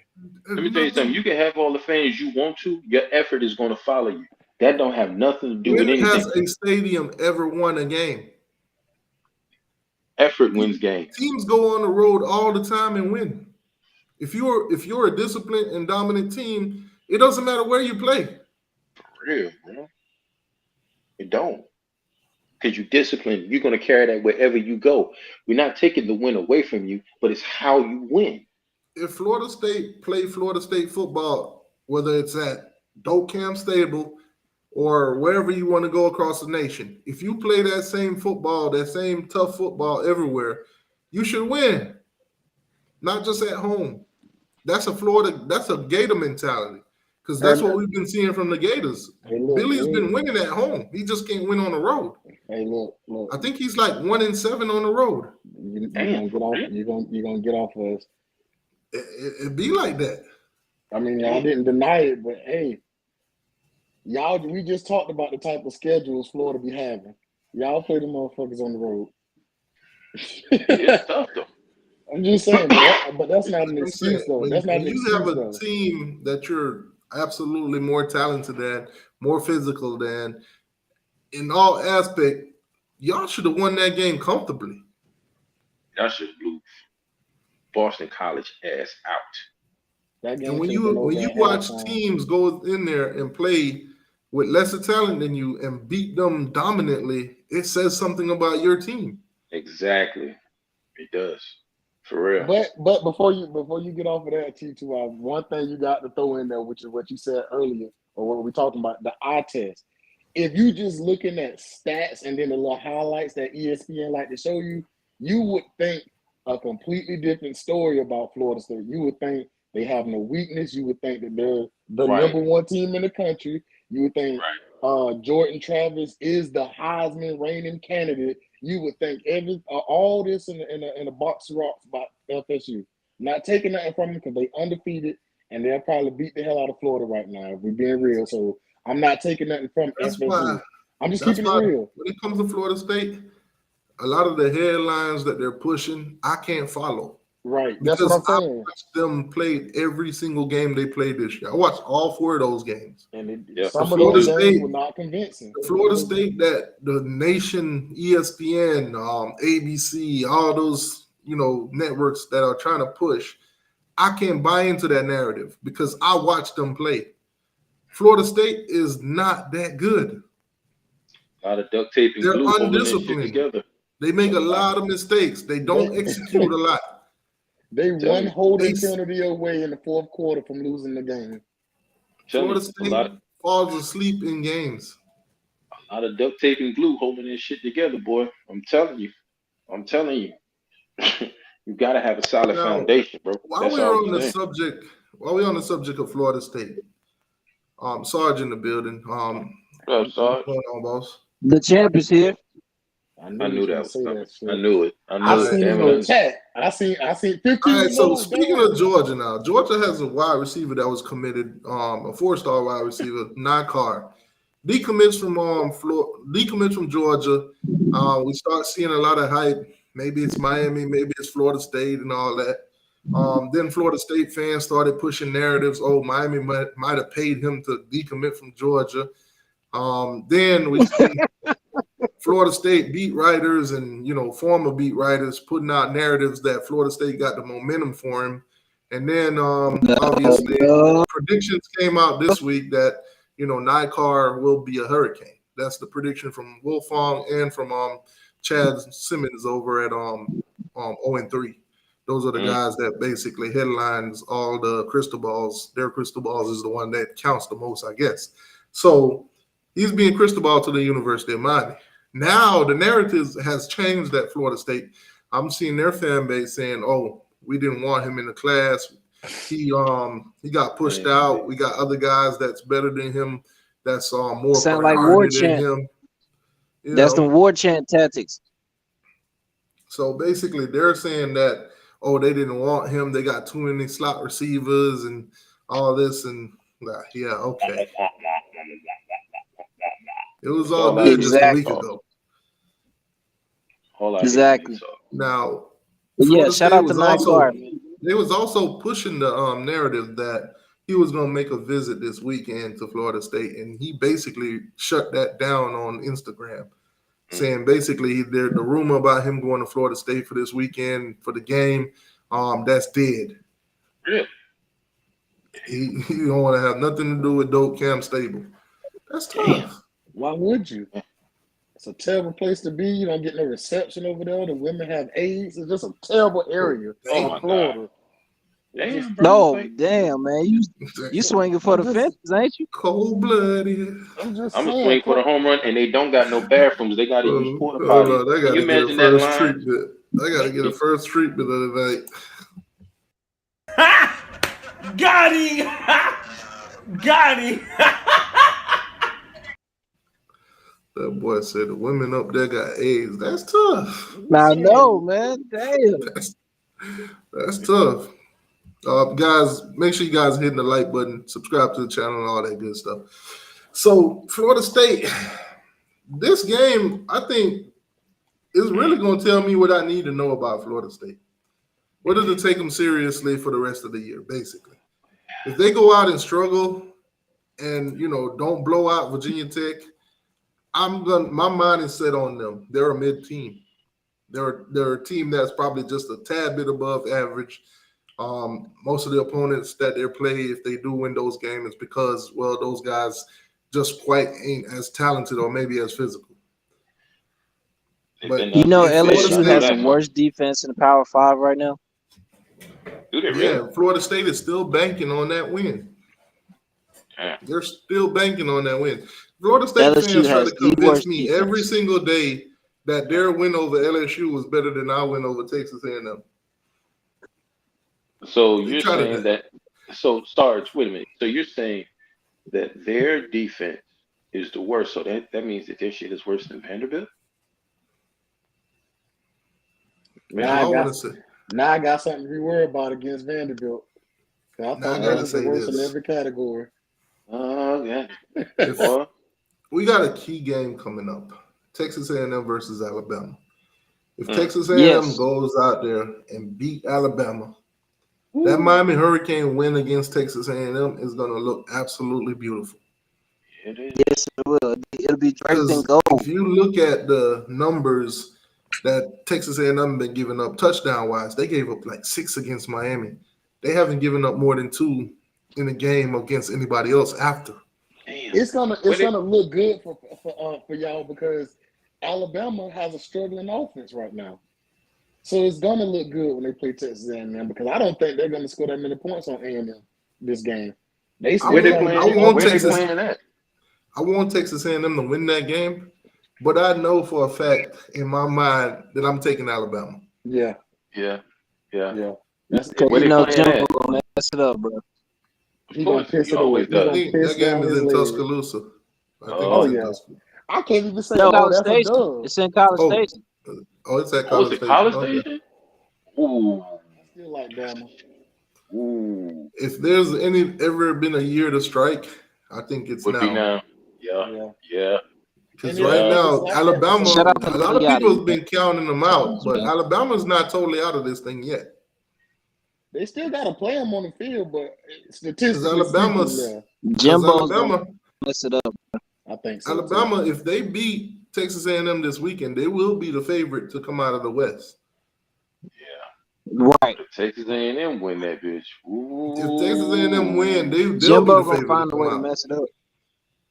So that's going to be an interesting matchup. I hope Texas A&M win because that'll look even better on our resume. If Texas A&M beat, I want them to win Bama, too, but I don't got no faith in Jimbo. the problem Right. is I see what you're saying, Sarge. if Texas I see what A&M win that game, then Georgia's gonna have the easiest SEC championship that they've played in years. I promise you. That's why he want that to happen I because won't necessarily say so. Bama's I think only Texas A&M will get up for Georgia. We'll see. they'll I get think up they and go will. to the game. Yeah, they'll get go to up the and game. then they'll get a boot in their chest. Bro, I'm really interested to see what Kentucky does against Georgia. Everybody get up for Georgia, man. They're finna get drugged. Watch what I Everybody tell you. get Mark up my for Georgia, words. man. It's been 670 days since we lost. Hey, Sarge, everybody don't get up for Georgia, okay? TCU Everybody didn't even get get up for out the Georgia. damn chair. Everybody take a whole Viagra before they play Georgia. TCU did not take no Viagra. So They did not guys, take no Viagra. They took M&Ms. let me know in the They did not chat. take no damn Viagra. Let me know in the chat. Florida State versus Virginia Tech. Y'all could drop score predictions. Let me know what you guys think this game is going to They be. done had 2 weeks to get ready for them. This is a blowout. Nobody's gonna watch this Sure? game. You sure, Sarge? About who? With who? Talking about Kentucky? with Florida And State. I'm gonna say this. Oh, I thought you were talking about Florida State. Before we Okay. shift, because we're about to shift gears right now. We're about to head on over to Miami versus Georgia Tech. Spoiler alert: Miami win by 30. I can't wait till y'all start playing some real teams too. Oh man, here we go with the real teams. Nah, They the only one that ain't played a conference game. Not yet. We got all conference games coming up, so all that talk about to be dated. So we got Georgia Tech. Then after that, we got who? North Carolina. Blowout. And after that, it's who? Florida State. So we got conference games coming up. I need Miami to beat Florida State just because I can't stand Florida State. I don't care about the rest. Just beat Florida State. All right, so obviously night game. I want to sit Miami down. 4-0. Georgia Tech 2-3. They're giving Georgia Tech like an 8% chance to win this game. There's no comparisons basically between the two teams. Miami's just absolutely better. There's somebody in the comments talking about some watch y'all have a dog fight with Georgia Tech. Yeah, we're gonna go up there in Boston College that thing, huh? Hey. That's what that thing is. Charlotte, that thing, huh? Yeah, 5 field goals and 1 touchdown. That thing. Misery needs company, huh? That's what it is. See, Miami's been dominating the opponent. We're one of the few teams that actually beaten every opponent by 14 or more. So, granted that y'all say we ain't play nobody, just the number 4 most talented team But in the who have country. they played? Who have Miami You know, played? and then since Really, Sarge? Really? I but get it yeah. every Really? week, man. Y'all ain't played nobody. Who have y'all Now for played? that Miami Who game, had they played? Cameron Kitchen, all American Cameron Kitchen, he'll be back for that game. A couple guys are still questionable. Elijah Herrero, he's still not quite ready. I don't think he'll be back this game. I think it'll be the game after. But Yeah. they're saying he's a question for the game. Maybe game time decision. Yeah, Keem Mesidor is another one that I hope is back. For this game. But Trevante Citizen, he's pretty close to returning from what I've been hearing. Mario Cristobal spoke on that. And, a lot of injured guys will probably start making their way back into the lineup. Okay. Xavier Strepo, Tyler Van Dyke, they spoke this week. Same old talk, practice talk. This guy doing good, that guy doing good. This guy stepping up, that guy stepping up. Now, while Cameron Kitchen was out, Jaden Harris stepped up a lot. So basically, it didn't feel like a fall off in that safety position. Good. Rose Shouldn't. said That's 31-30 Miami. Yeah, misery needs company. They need a reason to say that, or we're on the same level as them with their Boston College win. The Man, red bandana. The red that dog. bandana got him looking down on everybody. Y'all should have wear y'all baby blue jerseys. Maybe y'all would have won. mm-hmm. Y'all should win for Virginia Tech. Nah, they should have won them against that red bandana. Bloods versus Scripps. But you know what you think about it though, T2Y, they wear them, then you have sitting there with a baby blue Indian going against a damn turkey with no nuts, because that's what a Hokie is. That's But the tough. thing about Virginia tough. Tech, is, I mean, they have nothing to lose. You know what I'm saying? So they're gonna bring out all the stunts to beat them. You know what I mean? To get an upset. I They're think playing that's spoiler. the downside. That's the scary thing about, and I can't say this at the moment because my Gators suck right now. But when you're a top team like that, like real talk, when you're a top team like that, going against any opponent, all your opponents are gonna think like that. I have nothing to lose, and if I beat you, I Every team you spoil play is their everything. Super Bowl. Every team you play is their Super Bowl. Pretty much. They're gonna make sure they get 9 hours of sleep. They're gonna make sure they eat right. They're gonna make sure they're not partying. They're gonna focus everything they got to try to beat you. And they gonna go to practice and be there 20 minutes early and stay an 20. hour Yep. over. Them boys Yep. spending the night on the field. What you talking about? Now I want to say this about Georgia Tech. Georgia Tech last game, absolutely terrible, trash, Basuda, garbage. Should probably be kicked down to an FCS level, if you ask me. Bowling Green basically came back on them, scoring 38 unanswered points. Shout out to them Bowling Beat Green them. Falcons, man. How you Now, what? the week before, which is amazing to me, they beat Wake Forest to the 16. But let's be honest, this season Wake Forest is no world beater. They're literally a pushover. Oh Jesus. Now, if you look at the games that they've lost, that's where the real story is being told. They let Louisville run a comeback on them. That's pretty much similar to what Bowling Green did. South Carolina State, they win that one, FCS level. But then the next FCS level they lose. When they did play at Ole Miss, an actual team with some competition, they got blown out 48-23. I want to say Miami's score in this game is going to be similar to that. I think Miami will probably put up around 48 points, and I'm spotting them 17. I'm giving Georgia Tech 17. If you look at that tape, South Carolina State was moving the ball on them. It's not like they were struggling with them. Like South Carolina State offense was actually moving the ball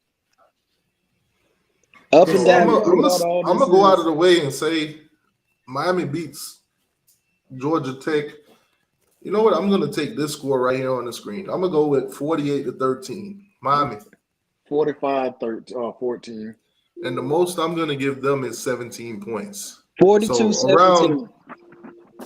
So I'm going to give Georgia Tech around 13 to 17 points in this game. Yeah, Miami, anywhere from 40 to 48 game. 48. yeah. I'll give it 48. 48 to 14.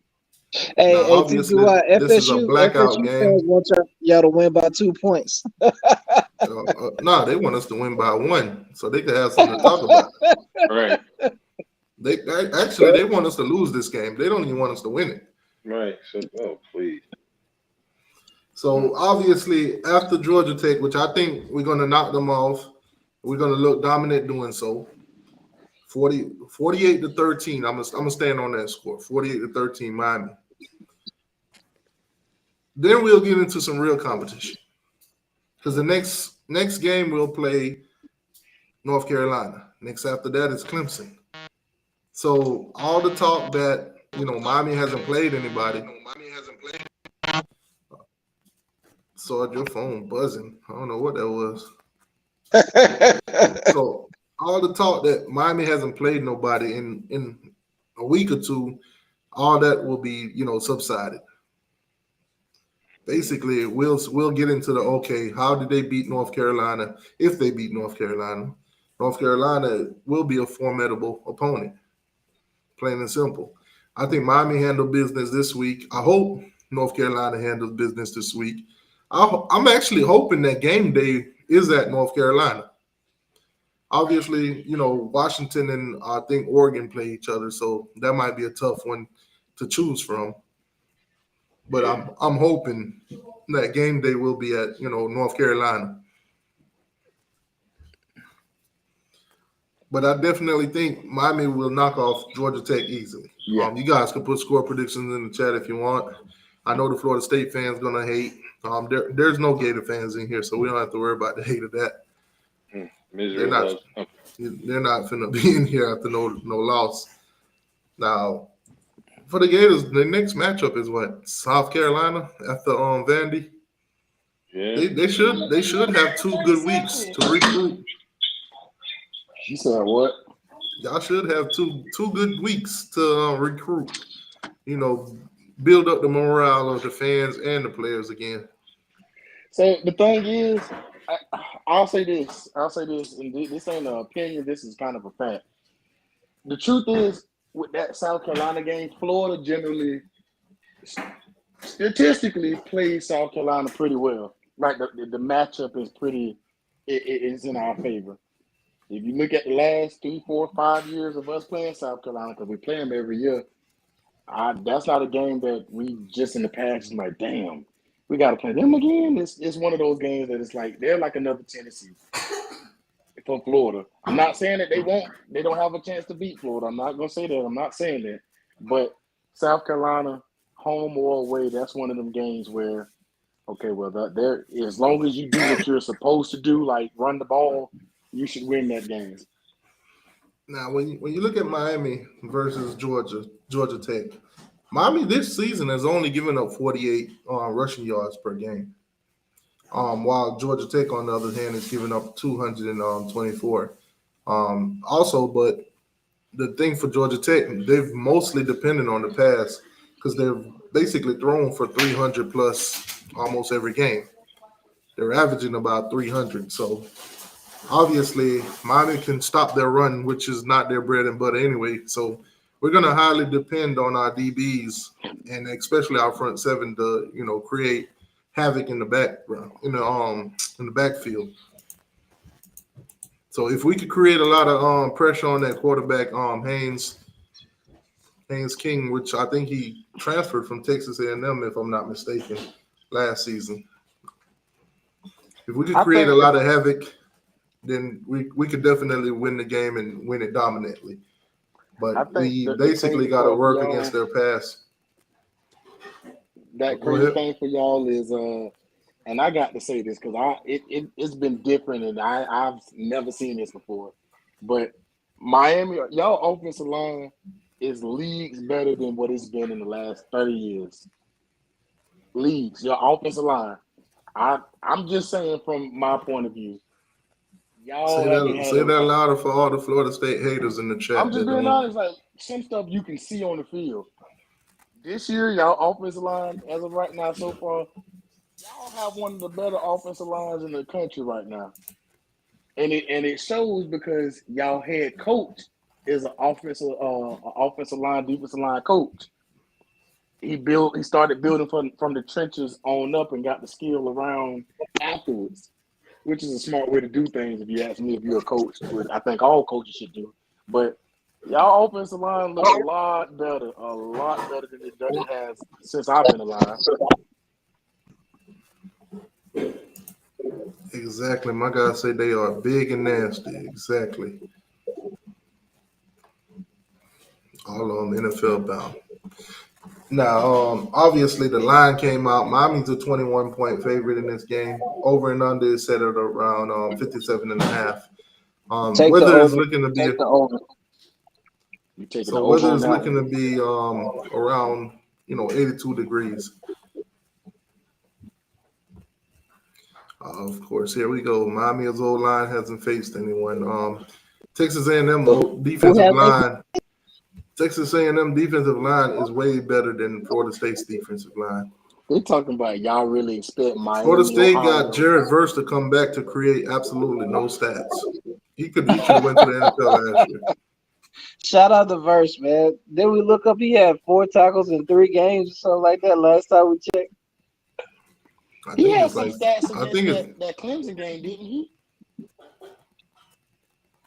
Last time we looked before that Clemson he got game, like maybe 6. Tackles. I think he got like maybe 5 or 6 tackles on the year so far.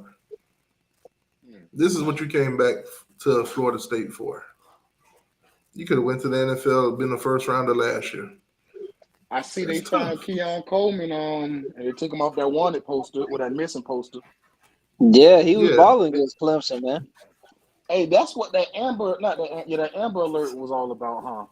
If you want to highlight Miami in 2023 versus 2022, you got to look at 2 positions. You got to look at the offensive line and you got to look at the receiving position.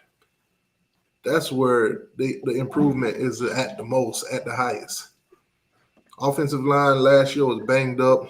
Obviously, we did great recruiting. You got a true freshman in Marigo, and he's looking absolutely, great out there. He looked like he was already in college before this season. True freshman.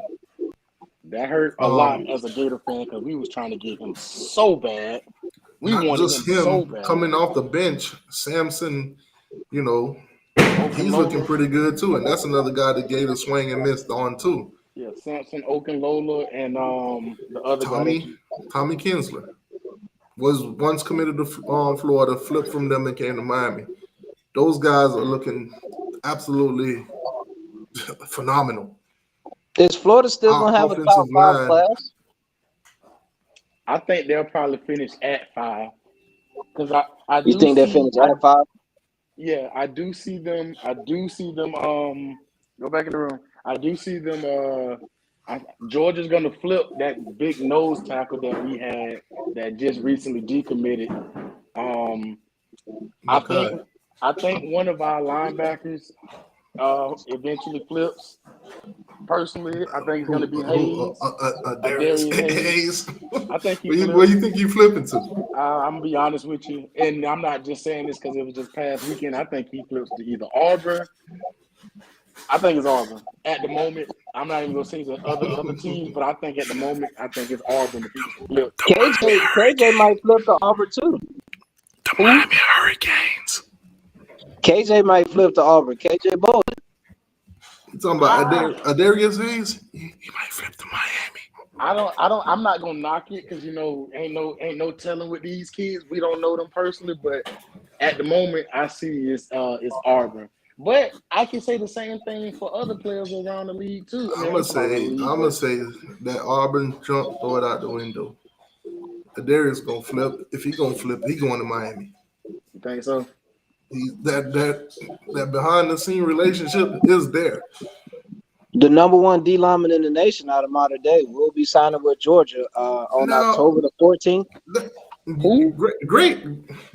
Let's transition a little bit because you just brought up a great point. Adarius Hayes, since we're talking about him, this relates.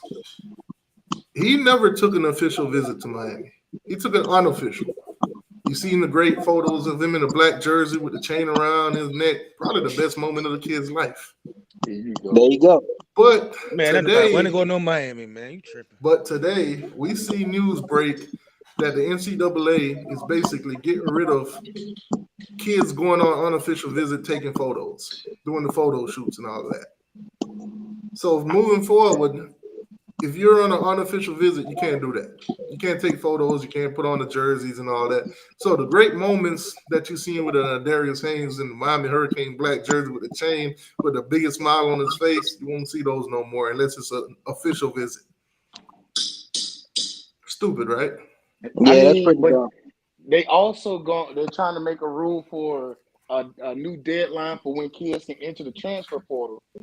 Hold on, let me give out my first stop the cap tonight to my boy DJ Ferg. The cap. Stop the cap right now. Stop the cap. Oh. Jeremiah Smith is not going to Florida State. He's already publicly said if he was to flip, it would have been to Florida before Florida State. Now, nobody want to put on unless Ohio State absolutely tanked the rest of the season and the wide receivers look absolutely terrible. He's not flipping. Or unless unless Harline gets up and leaves, he's not flipping. He's actually looking. I think they was talking about him taking up a head coach job somewhere for another school. I don't know how true that is. I don't know how Florida State fans love to say, "Follow the visits, follow the visits, follow the visits." You do realize that he's visit y'all, he's visit Miami, he's visit the Gators, all those teams that are possible, choices to flip to. He's visiting them all. You guys are not in the league. You guys are not in the lead. After all that time, he actually gave Florida the nod. He said if anybody could possibly flip him other than from Ohio State, Florida was the front runner.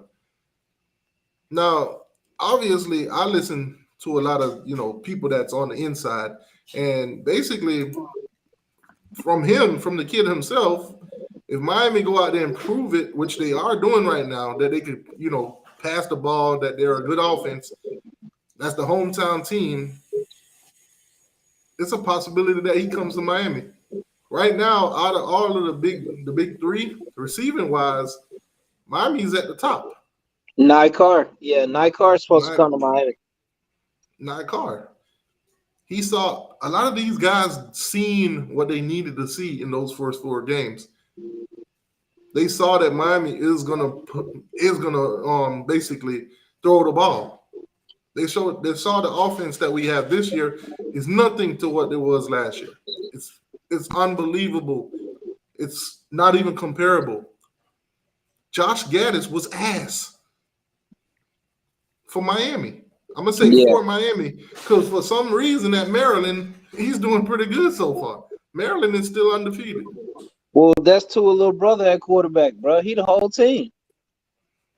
So all I'm gonna say is with the Jeremiah Smith, Florida State, y'all can go ahead and claim him until he actually signed with somebody. Now, a kid that's two recruits that Miami, Florida, and Florida State are going after heavily, and I think Xavier Mincy, he's not gonna make his decision until in January at the All-American game. So, obviously Georgia and Auburn is another 2 teams that's still in the mix also. And also his teammate, not quite sure when he would make his decision because he hasn't publicly said anything, is LJ McCray.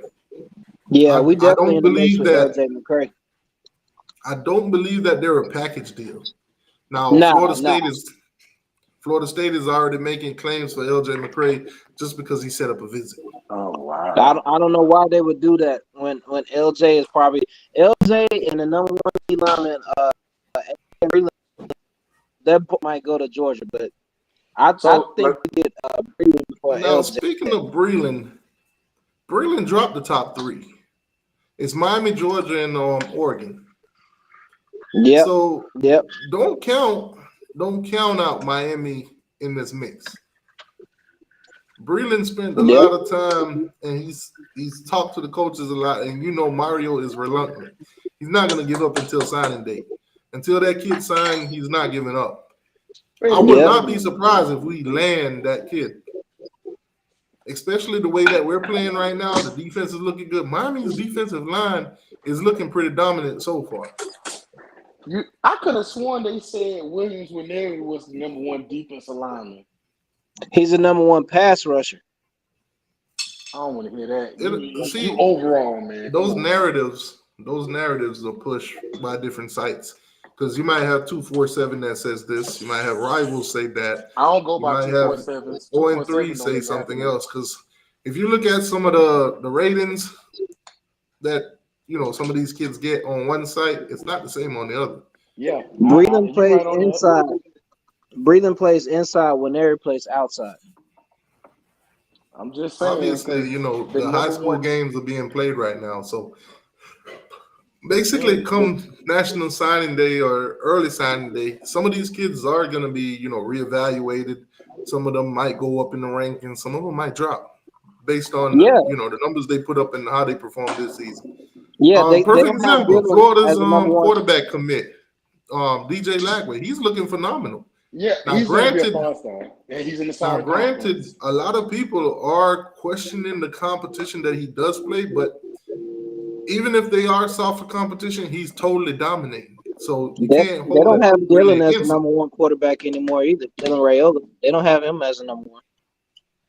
It's kind of like scheduling, basically. Okay, you play a lot of FCS, you play a lot of G5, and you beat them dominantly. You did what you were supposed to do. Right. That's what DJ Lagway is doing. So I don't really hold it against him. Yeah.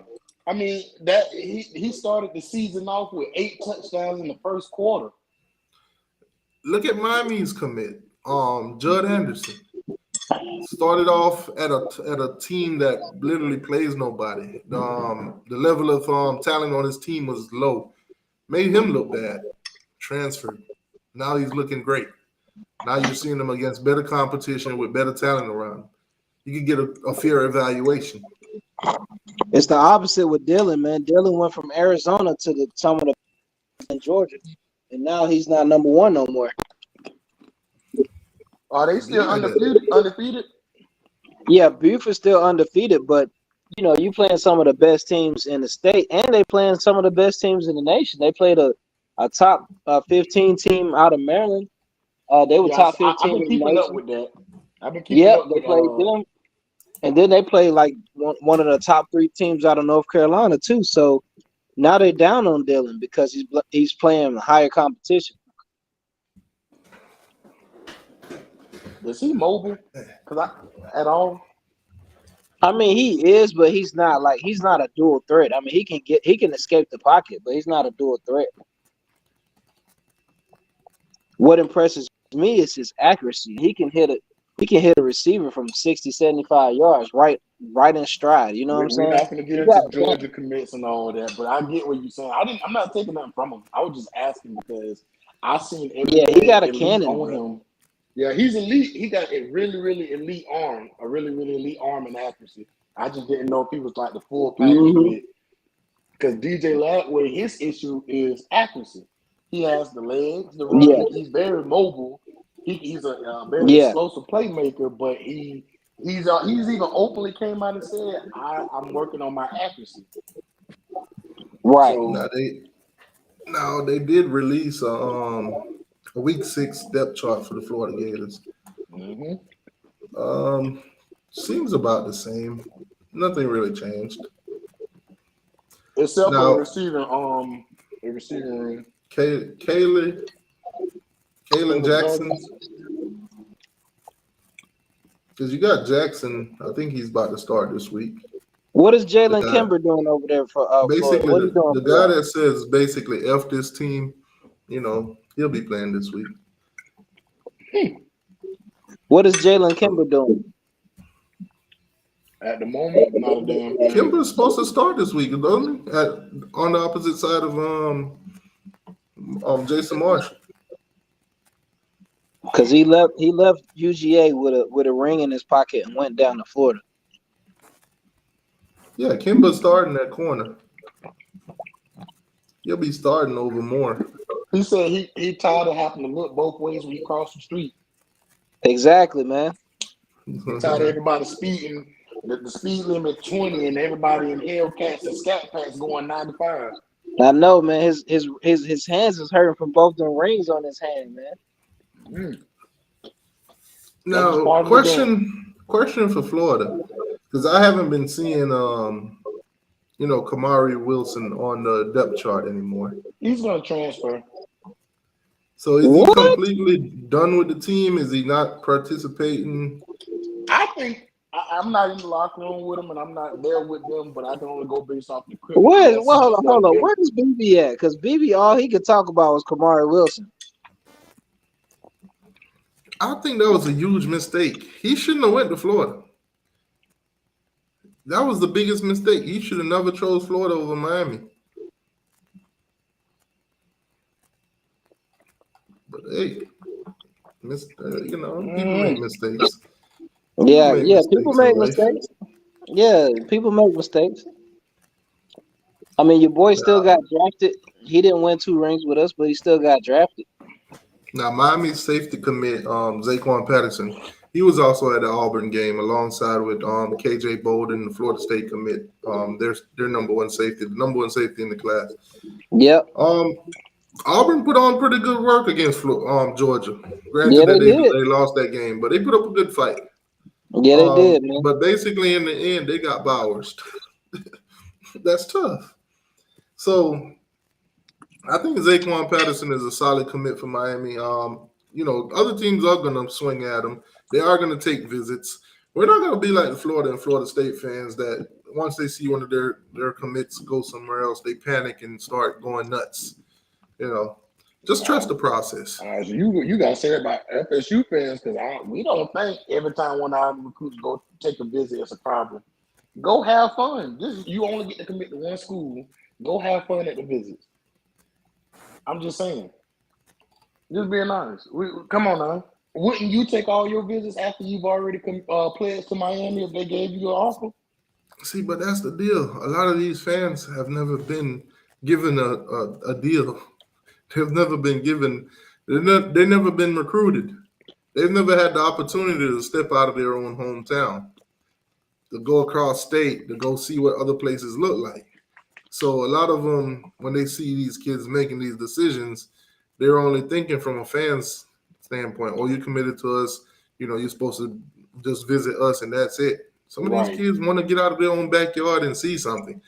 Get a free vacation because that's what it is, a free vacation. Exactly. Take moms and pops with you on a visit to somewhere else, Oregon, right? Up in Ohio, free trip. You don't have to pay for it. Colorado. I mean, come on down to Miami. There's a lot of recruits that we get to come down here that don't commit to us, but guess what? They're getting an experience. They're getting the high-end restaurants. They're going to the Ritz-Carlton. They're having steak and sushi. Massages, steaks. Lobster, shrimps, and all that. Yeah. They're basically, having a vacation. Yeah. So if it's happening to us, what makes you think it's not going to happen to you? It's going to happen to everybody. When KJ flips, I want to see the look on FSU face. You know what's messed up? What he might flip to? That's going to be surprising to FSU. Colorado. He might flip to Colorado or he might flip to Auburn because, Freeze going to offer him the bag, dog. This is funny. So I'm going to share this tweet with you guys because this was done by an FSU fan by the name of, CJ Wilson. Offered Napier 2 days ago, and he's on campus tomorrow. This is funny because Napier shut that down. He said, I'm not going to FSU this weekend. That shit dead. Oh, I love it. I absolutely love it. People on Twitter, man, terrible. Now he's not a take anymore. Now FSU never wanted him. All of a sudden. All of a sudden. It was all good just a week ago. We're going to see. I do think KJ Bolden does flip, though. If it's anybody on the recruiting list that they have, I think KJ Bolden's probably the one that sticks I out mean, to me. if it wasn't for Prime, they would have had Travis Henry and KJ Bolden on the field at the same time. I think if Charles Lester flips, because I know he got to visit to Florida. I know he had a couple visits to Florida. If he ends up flipping, oh my God. So you mean to tell me they're gonna lose out on Travis Hunter, KJ Bolden, and Charles Lester? Man, if that happened, it's gonna be a great day. it's gonna be great for us. I don't think that's Blackout game for Miami. The new neon black jerseys will be coming out. Uh-oh. As you guys can see on the screen,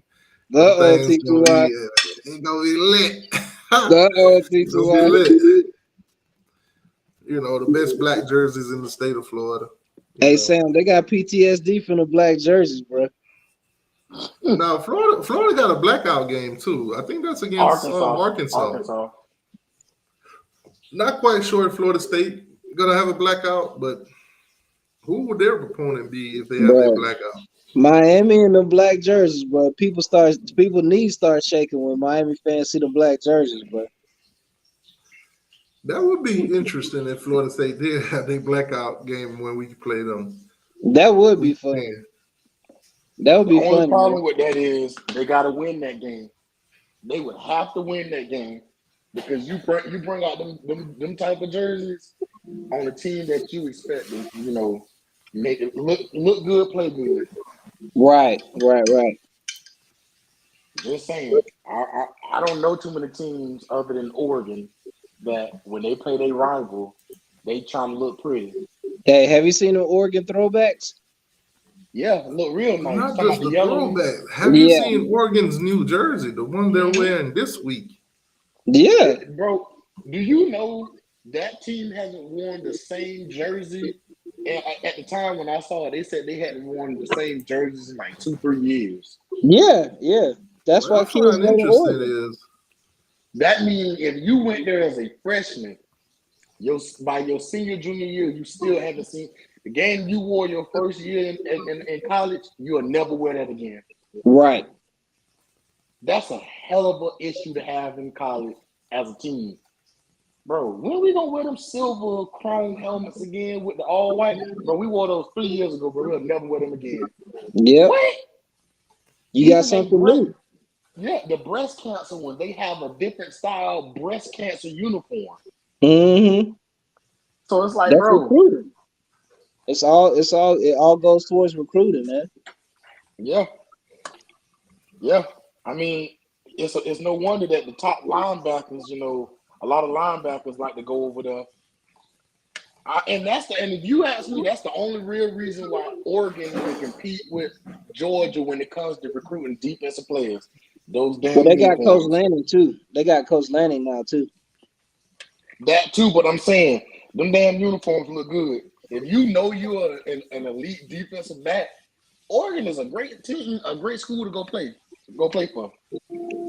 If you want to win, then Georgia. But if you want to look good, you gotta go I'll take mine to Oregon. I ain't even got to get on the field. Let me get the jersey and all that. Okay. Coach Lanning gonna have them in the playoffs within the next 3 years. If they don't make it this year, they'll make it within the next 2 years. What's stopping them from making it this year? Because USC. You think so? Yeah, man. USC that's gonna be a shootout game. It's gonna come down to who has the ball at the end of the quarter. Yeah, man. You playing against an NFL quarterback. I mean, that dude is just ridiculous, man. His arm angles, the way he can get out the pocket, how mobile he is, plus his receivers, you can't cover those receivers for 5-6 seconds, man. There's no way possible. No, it's possible. It's just improbable. The thing that's stopping that team from seeing Georgia in the playoffs is the defense. Yeah, they just don't care about defense, though. You can't go out there and score 50 points and your defense giving up 52. Yeah, if you look at USC, they don't care about defense at all. They're just like, look, we're gonna play bend but don't break. Don't let nobody behind you, and then we just gonna outscore you. That's all they do. Yeah, because if you want to be honest, and I'm not taking nothing from Dion, but if you really want to be honest, they shouldn't have been in that game. No. They shouldn't have been in that game. USC stopped scoring, man. They didn't want to run up the score, man. I'm gonna say this. I think if Travis Hunter was playing that game and Shiloh was playing that game, it probably would have been a lot different. I don't think I think USC would have been up that much. I think it would have been different. I mean, not saying that they would have won, but it would have been different. Yeah. Hold on. Why is Vanderbilt trending? For They're what? probably talking Church? trash. They're probably talking trash. I just clicked on it. Why are they trending? Obviously, the Florida Gators depth chart that popped up, but why are they trending? Somebody said y'all sleep on Washington. Washington quarterback didn't throw one touchdown. Remember when Vanderbilt stormed? Remember when Vanderbilt stormed the field in a single Single file round. When was this? That was last year. That was last year when they beat us in their house. Did they really? Yes. Wow. Round, stormed the field. That's how you know they didn't expect to win that game. That was when they beat Florida? Last year with Anthony Richardson, yes. Wow. So not only did they whoop y'all ass, they politely walked down. If I was security, I'd let them storm the field every game. I just let them storm the field every game. Look how polite they were. There was no signs and no kind of threat. Hey, Vanderbilt just started a new trend. Storm the field politely. Beat Florida and storm the field politely. That's tough. Oh, man. My takeaway from the Gators depth chart against Vanderbilt. Nobody cared, Nick. Nah, nobody cares about that game. Will be over at halftime. Wake Forest beat Vanderbilt by 16 points this year. Lie again, Ron. Oh, man. That's crazy. USC is among schools targeting top, 50 prospect. Vanderbilt commit Dante Carter. So I guess they're. But why are they trending? Who came out of Vanderbilt? I need Florida to realize that Vanderbilt lost their last 4 games. So if you guys go out there and lose this, oh my God. Yeah, SEC fines schools for running on the field, but $100,000 to Ole Miss. As much money as they got down there, $100,000, man. He wrote that check in his sleep, bro. You mean he wrote that check before the game? Yeah. That's a no-brainer right there. But I didn't know it was $100,000. But for the school, that's nothing though. If you really think about it, in the grand scheme of things, that's basically $100 fine. As much as that program is worth, $100,000 ain't nothing. Exactly. Now that would hurt us. That would hurt a program like a smaller D1 AA team. That'll hurt a team like that. You better not storm that damn field. So you got a 4-star quarterback in the 26 class. The number 5 quarterback in that class. He'll be visiting Florida this weekend. Hey, it's a quarterback in high school here in Georgia that's 6'8", 255. Wow. I think he class of 26 or 27. He in the class of 26 or 27, but he's 6'8" playing quarterback. Georgia get him and half his hands at nose guard. Put him at outside linebacker. At 6'8"? Yep. Damn. Now, Kirby said some things today that I thought was absolutely terrible. Well, yesterday. Every SEC team should be ranked. I saw that. Every SEC team should be ranked. Right now, as a Gator fan, they really so be ranked at obviously, they took a couple shots at y'all too. Every SEC team need to be ranked. So Florida, they put. I know Kirby ain't watching other games. Florida got smashed by Utah. LSU smashed by Florida State. Arkansas smashed by BYU. Vanderbilt caught the nail to UNLV. Miami smashed Texas A&M. Keep going. But every team in the Man, SEC, right? Kirby, shut your. Kirby said that You because know he what? I'm cool finna hit because he Kirby. cool with the commission. I'm gonna hit Kirby. I'm gonna have to hit Kirby with the juvenile. You know you wrong with your dog ass. Yeah, you got the dog part right. But nah, man, he just did that to kiss up to Sankey, man. He knew the Man, commissioner Opalaka, would what's like going that, on, man. boss? What's that in T2I? Man, chilling. We just broke down all 3 games for the big 3 this weekend. Yeah, I was here and I was listening. I be at work listening to y'all and stuff like that. I can't say nothing. I just got off. So I was just like, I was dying laughing, bro. Y'all were having a roasting section. So y'all had me like, and of course, there goes Sarge, the champ is here. Every time I hear him say it, I just start dying laughing. They get mad though, bro. They get mad when I say I it, mean, bro. hey, I ain't gonna lie, but ain't nobody can tell you nothing. They can't say They nothing. can't, bro. They Yeah, you can't. two That's the times funny champ. part. I'm Until like, God y'all damn. until y'all lose, you can't really say nothing. You I can't mean, say nothing to him because he think be about dead it, right when man. he say the champ, and he be having the stats together. And I'll be like, God damn, don't get Think Sarge about started, it. man. Think about it, man. 670 days since you lost. Man, look, Sarge, I know the stats, that's Sarge. just 2 years. That's just 2 years now. Come on now. So is Hey, Is he, Kentucky, it? so is Kentucky gonna be the one to end it? Hell no. But I'm telling nah, you, I am telling you, Hey, Kentucky T2Y. gets Hey, up for T2Y. Florida. T2Y. You know we ain't lost at home since 2019, bro. yeah, that's crazy. I just looked up that stat on Saturday. I was like, God damn, their ass ain't lost at home since 2018, 2019. Since God 2019, bro. damn. Yeah, I So was like, the last time y'all lost, Willie Taggart was still at Florida State. that's crazy. But man, I would say I feel sorry for the Gators, but really I don't because they couldn't tackle that man for nothing in the world, bro. I ain't Hey, never they seen. made about 40. He made about $40 million that day, man. Oh, did he? That man had damn near 200 some yards, man, on their behind. And it's just the one thing that killed me was, did y'all see that DB when he jumped on his shoulders, came all the way down to his ribs, his waist, his thighs, his knees, and his ankle, and finally tripped the man. That man just kept running, boy. They couldn't do nothing with that. 26 carries for 280 yards. That's crazy, bro. Yeah, But then again, they talking about they got the best defense in the SEC. Man, y'all don't yeah, sit down man. with that trash, man.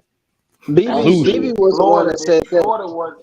I'm gonna say Florida not saying they had the best defense. It's commentators and the outside sources. BB Florida was like, still "We got a got a long way to top go. five defense." See what they're doing is they're crunching the numbers from games that's cupcake.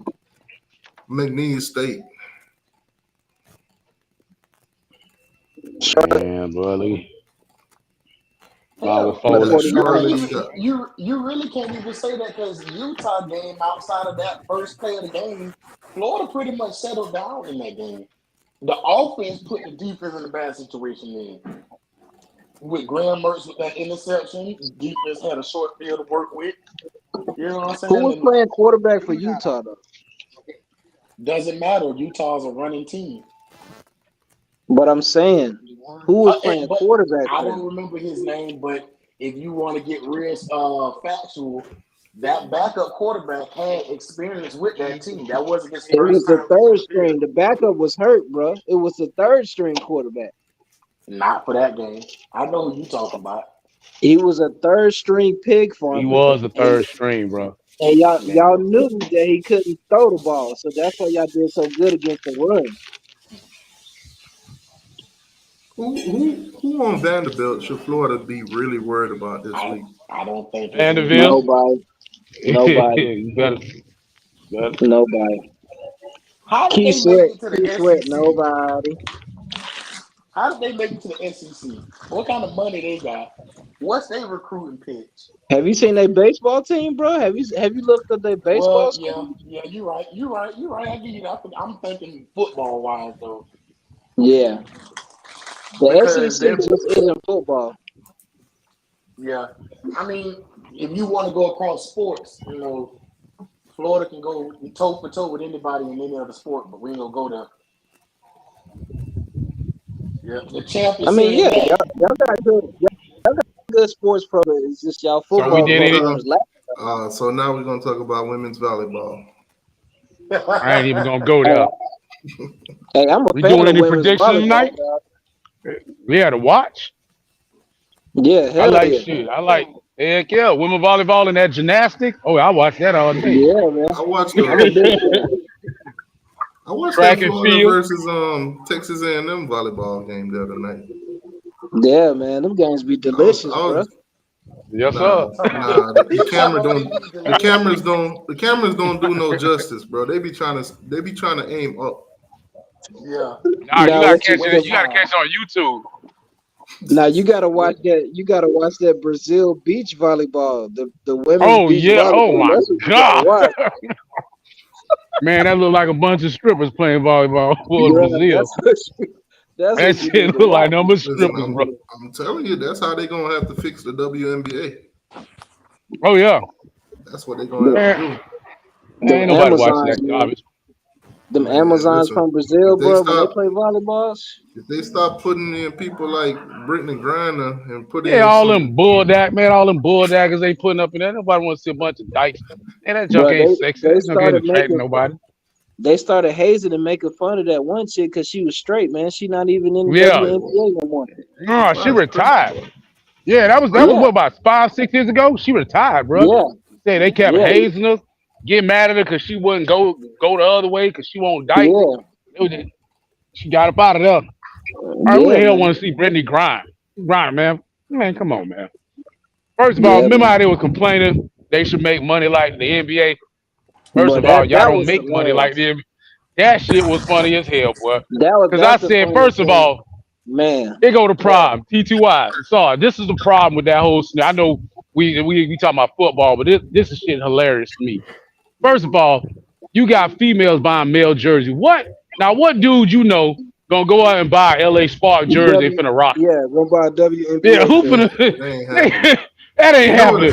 Boy, Here's the we worst part. Here's the worst part. This is the WNBA, and no women supports it.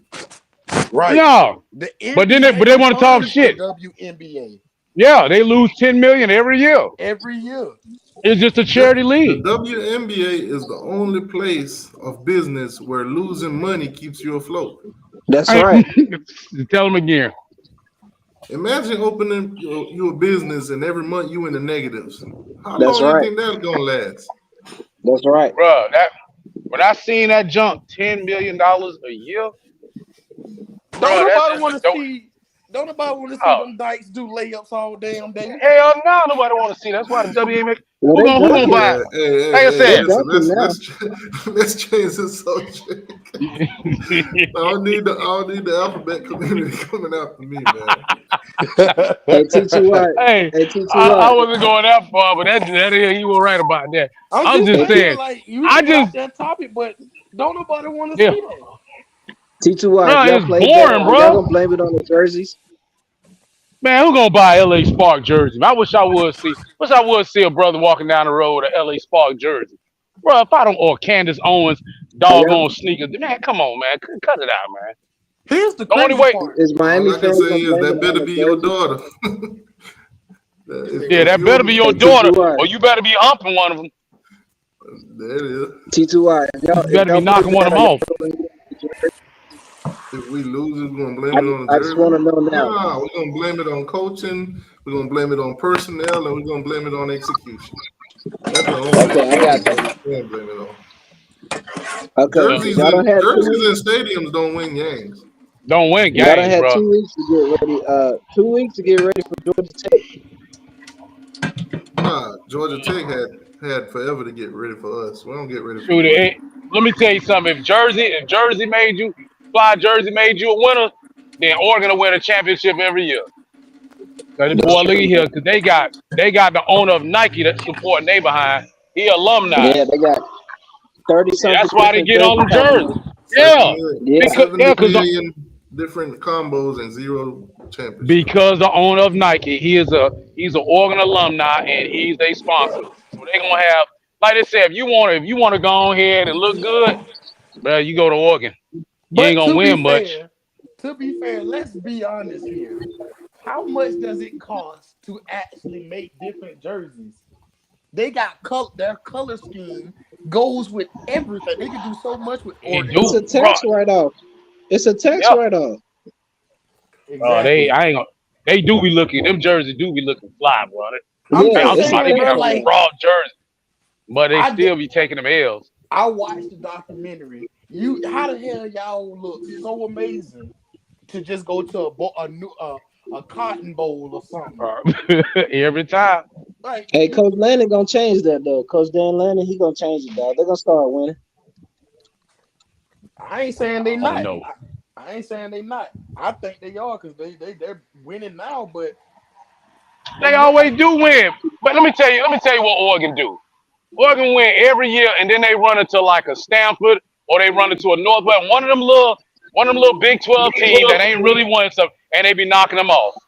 It's that it's that same little circle right there. That Penn State, Notre Dame, Oregon, Stanford, and they always slip in that circle. It's always one of the lesser team that knock they behind off every time, bro. You be thinking Oregon finna win a national title. They balling, you know what I'm saying? Their offense can't be stopped.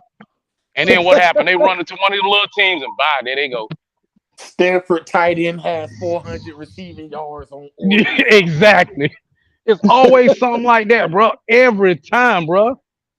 So man, I don't buy no Oregon, man. I say if you want to look good and like you say, make it to the Cotton Bowl, you know what I'm saying, something like that. Yeah, go to Oregon, bro. You They gonna play look good every Washington. time. They play Washington on Saturday, don't they? Yeah, I think they do.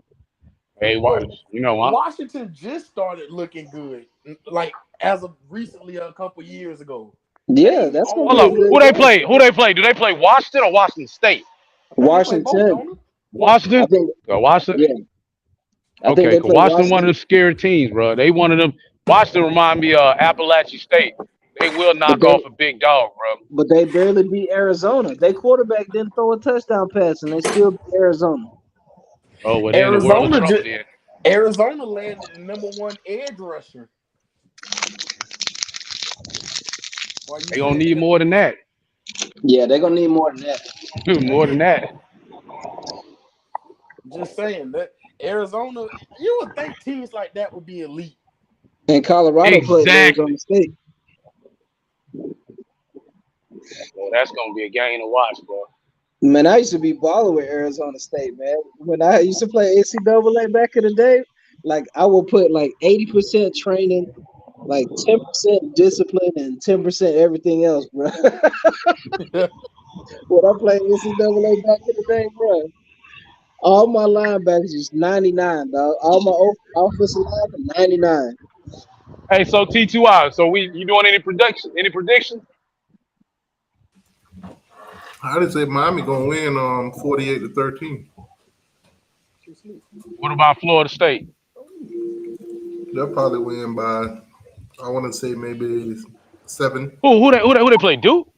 Who Nah, they they play this play week? Virginia Tech. No, they play They Virginia play Tech. Virginia Oh Tech. God. Virginia Tech. They'll Oh win from around Lord. 7 to 14 Bro, points. they better win by That's good. 21. I was trying to Virginia pull Tech up so some sorry. updated. They better beat Virginia Tech so sorry this shit. They better beat Virginia Tech by 20 something.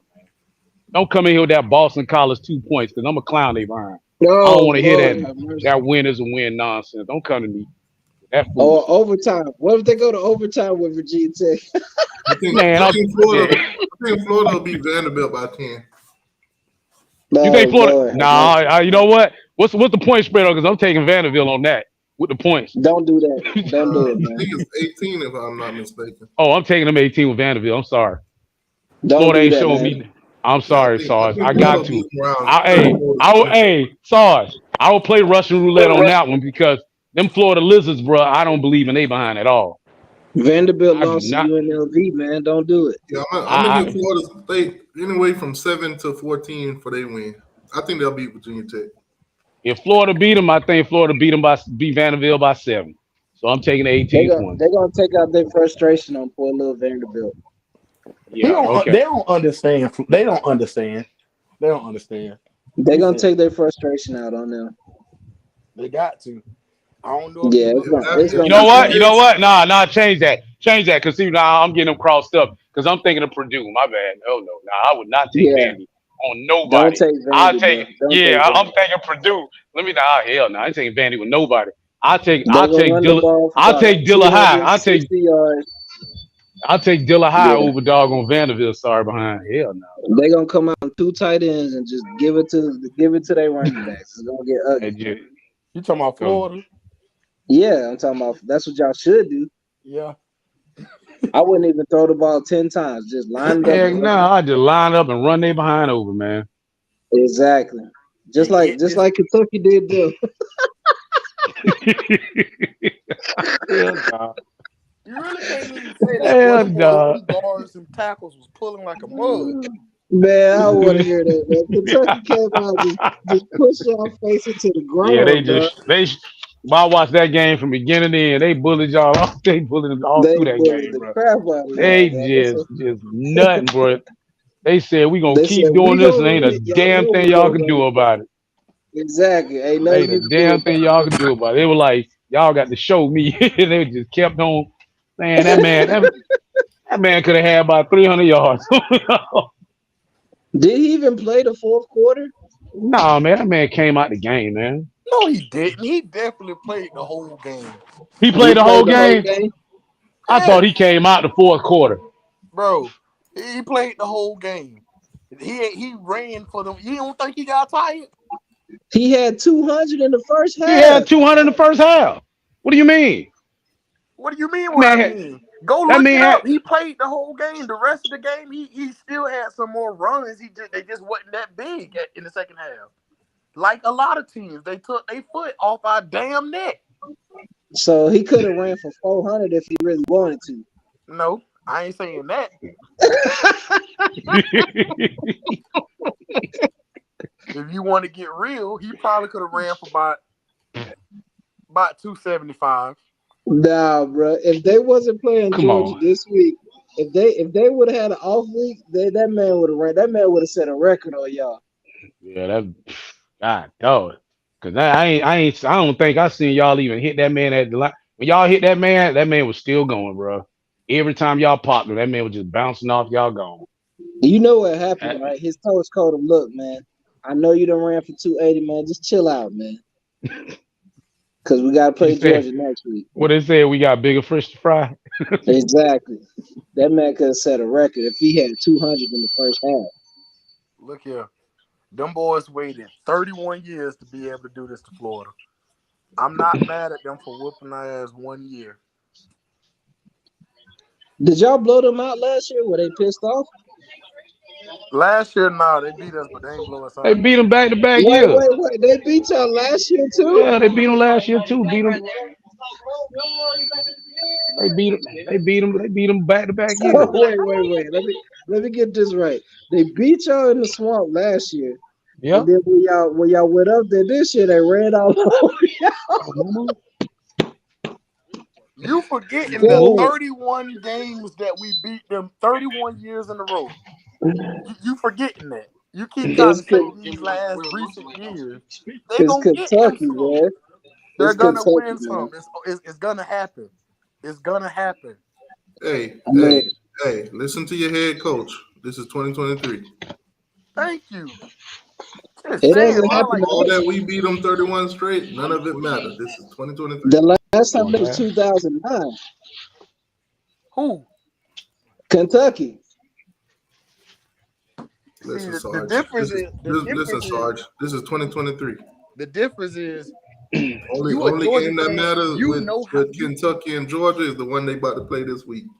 Yeah, of Kentucky course. about to get drugged. I'm telling You you. know, I'm from now telling you. on, moving on, we only going by Billy's standard. This is 2023.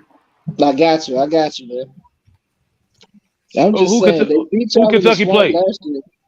Yeah, Georgia. they They play damn. us. Oh, nah, that's it. Yeah, Georgia gonna fry their ass. But the thing is, if they beat y'all in the swamp last year and then y'all go up there and they just run through y'all, that's gotta be terrible, dog. That's Bro, gotta be terrible, man. that front floor wasn't that front floor was That's why not BB ain't playing, been but showing his face, man. God damn. Look at That's why TV. we ain't seen BB. That's Look why at we ain't seen TVD trying to be Trevor, man. humble. Look at TVD trying to be humble. Just because we won the first 4 games doesn't mean we would win the last 8. My boy trying to be humble. Man, We gotta stay healthy, man. I got old Georgia alumni that work with me. And he just I don't know what he thinking. This motherfucker delusional as hell. He talking about they gonna win by 10. Man, you ain't man, look here.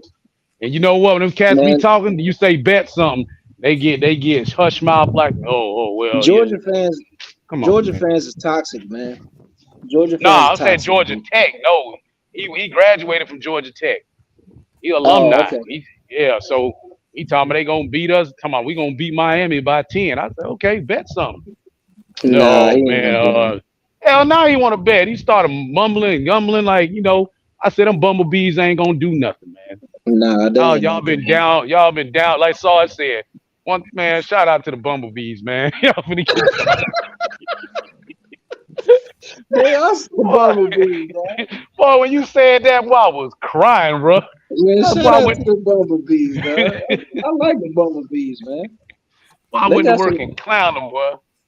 Hey, they got some nice co-eds over there, man. You take your trip downtown Atlanta, man. You'll see them. Man, that I know they wish they still had that triple option.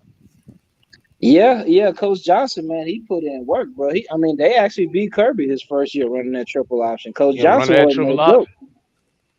I Coach ain't Johnson got that. wasn't no joke. But he wasn't a yes man, so they got rid of him. But Paul Johnson, man, he is a legend, bro. When it comes to that option, that dude is a legend. Yeah, he basically made, boy. He came up with that one. Yep. I used to hate defending it, but we used to snuff it out every time, but I just hated it because you ain't know But where you know that they ball was changed the coming from. rules. Coach Johnson made them change the rules, bro. He made the NCAA change the rules on cut blocking because Oh that's yeah, yeah. all them option teams did. They cut block you on the perimeter, bro. All these Oh dudes yeah. had broken shins, broken ankles Yeah, because they they were they getting got us chopped, a bro. couple of times with that nonsense.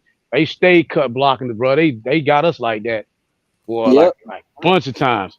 But he went in, saying like they said, went to crying just like Nick Saban always crying after what Johnny yep, Manziel did to his behind. He wanted to cry. Man, get yep. up out of here, man. Always crying. You winning and crying.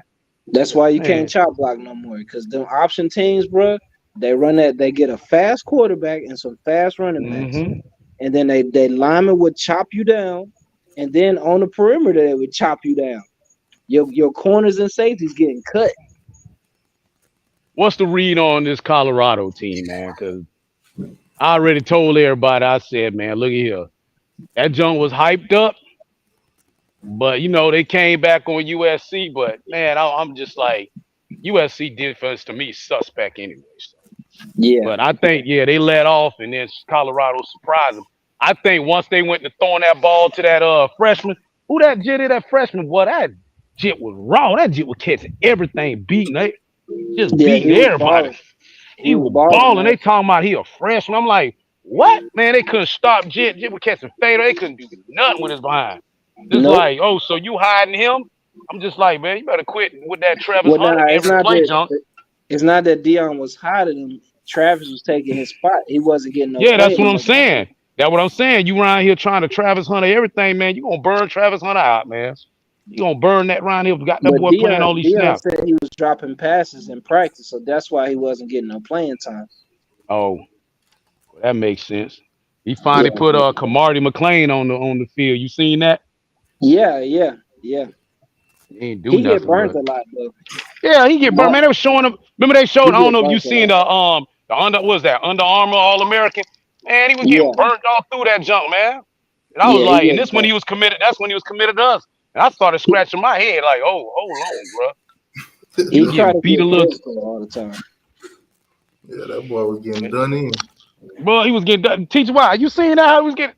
How they were showing him in practice? We just getting burnt every time, man. It was like catching film. Like, He whoa, was getting burnt by 3 stars. yeah, about 3 stars getting cooked, bro. I'm just like, whoa, that junk had me kind of like, yo, So number one corner. apparently what they told him was get physical with these receivers because he got long arms. But that's not the case. But you can't do that with every receiver. They just gonna run right past you if you miss. Yeah, cause I seen him. I seen him. I seen him play over there in Lakeland. Cause that's where my wife from Lakeland. So we went Yeah. down there. And, yeah, they my wife they know they family and stuff like that. Boy, I'm gonna tell you straight up. I don't know Jit. That I seen him. He long. He is long. The problem is you could tell he ain't nothing but a mama's boy, man. Well, Prime was getting on him because what? He was missing practice. He was missing film sections. You know what I'm Yeah. saying? He wasn't doing what he's supposed to do, man. So that's why Prime wasn't playing. Everybody was asking, "Where's Yeah, I Kamari? know. He Yeah, playing?" yeah, because he was showing up late and all that. But they said out he had that little issue in high school, but they were letting him get away with that shit, man, because he was a star and he was bringing cause cause Lakeland, bro. That small John ain't really got much that come But through it, bro. So Prime ain't gonna play that, bro. mm-mm. I just love the way he played Florida. I mean, I he love played a lot of teams, bro. Went to Colorado. Florida thought they had him for a while. A lot of teams thought they had him, man. He never even visited Miami and committed over Florida, where he visited them like 7 times. Cause A yeah, lot cause of teams thought they had him. because a lot of Polk County and Lakeland, they go straight to Florida. A lot of them go there, man. They go straight to Florida. That's Florida. You go over there. You go over there, man. You go in their stores, all you see is Gator stuff. Gator stuff. They love some damn Gators over there, boy. That's funny, man. Man, Texas You A&M ain't. back at it again. What happened? They back at it again. They are chill. Oh, they They doing their cheer practice. cheer practice. Man, Yeah, they got cheer practice, bro. they getting ready to. They got to Man, make sure they choose. I ain't gonna lie though. When they was at the Hard Rock, them boys was out there. They had like 2 sections, but the way they coordinate with each other, they were loud as hell in that stadium. Yeah, Of my uncle course. told me. My uncle, what I'm saying, he's a season ticket holder. He said, boy, they was out there deep. He said they was deep. Well, you got a bunch of Texas folks in Florida, man. Oh yeah, Urban Meyer shut down Michigan. Michigan The State. Michigan State job or whatever. He says he's not interested. Yeah. Yeah, it's a fiasco. Fiasco. I about to say I don't trust nothing he say. How you go from a dude that just got fired for sexual Yeah, and you gonna bring him to allegations, come on, man. and then you're gonna bring somebody in that got fired for almost literally the same shit. The same thing. When he was what? He was at Jacksonville, right? He said he was supposed to. He didn't even come back with a team. My boy was Yeah, at he the bar. stayed with a chick. My boy was at the bar filling up on something. Oh yeah, Yeah, they he had the stayed with pictures a and the chick. video to that. Yeah, he stayed with a chick in Ohio at the bar while the team flew back. He stayed with the chick, and he the head coach. He the head coach. Boy, I tell you. That joke is something else, bro. And that fool married. Yeah, of course he married. Hey, he married talking about that was his friend. Yeah, I know. But what you think his wife doing? You think his wife ain't doing the same thing? Yeah, she got to be doing the same thing. Like, okay, go ahead. Mm-hmm. Take a look at this real quick before we shut this thing down. I want to see what you guys think of these games this weekend. Obviously, this weekend you got Texas Oklahoma, the Red Ribbon rivalry Red River Robbery. shootout. Yep. Red River I got shootout. Texas on that. We all taking Texas or Oklahoma? I'm taking Texas. I'm taking taking- Oklahoma. Screw Texas. I'm taking. I I'm hate- taking. I'm I taking hate Texas. I hate both of them, but I'm just saying, far as what I see, yeah, I'm gonna go with Texas. Texas play a little D. Oklahoma don't play no D. If it's up to me, I hope it. Yeah, I hope the score 0-0. If you let me call it, yeah. I think Texas is a little bit more backer than yeah. Oklahoma. Trying to find my what you call it.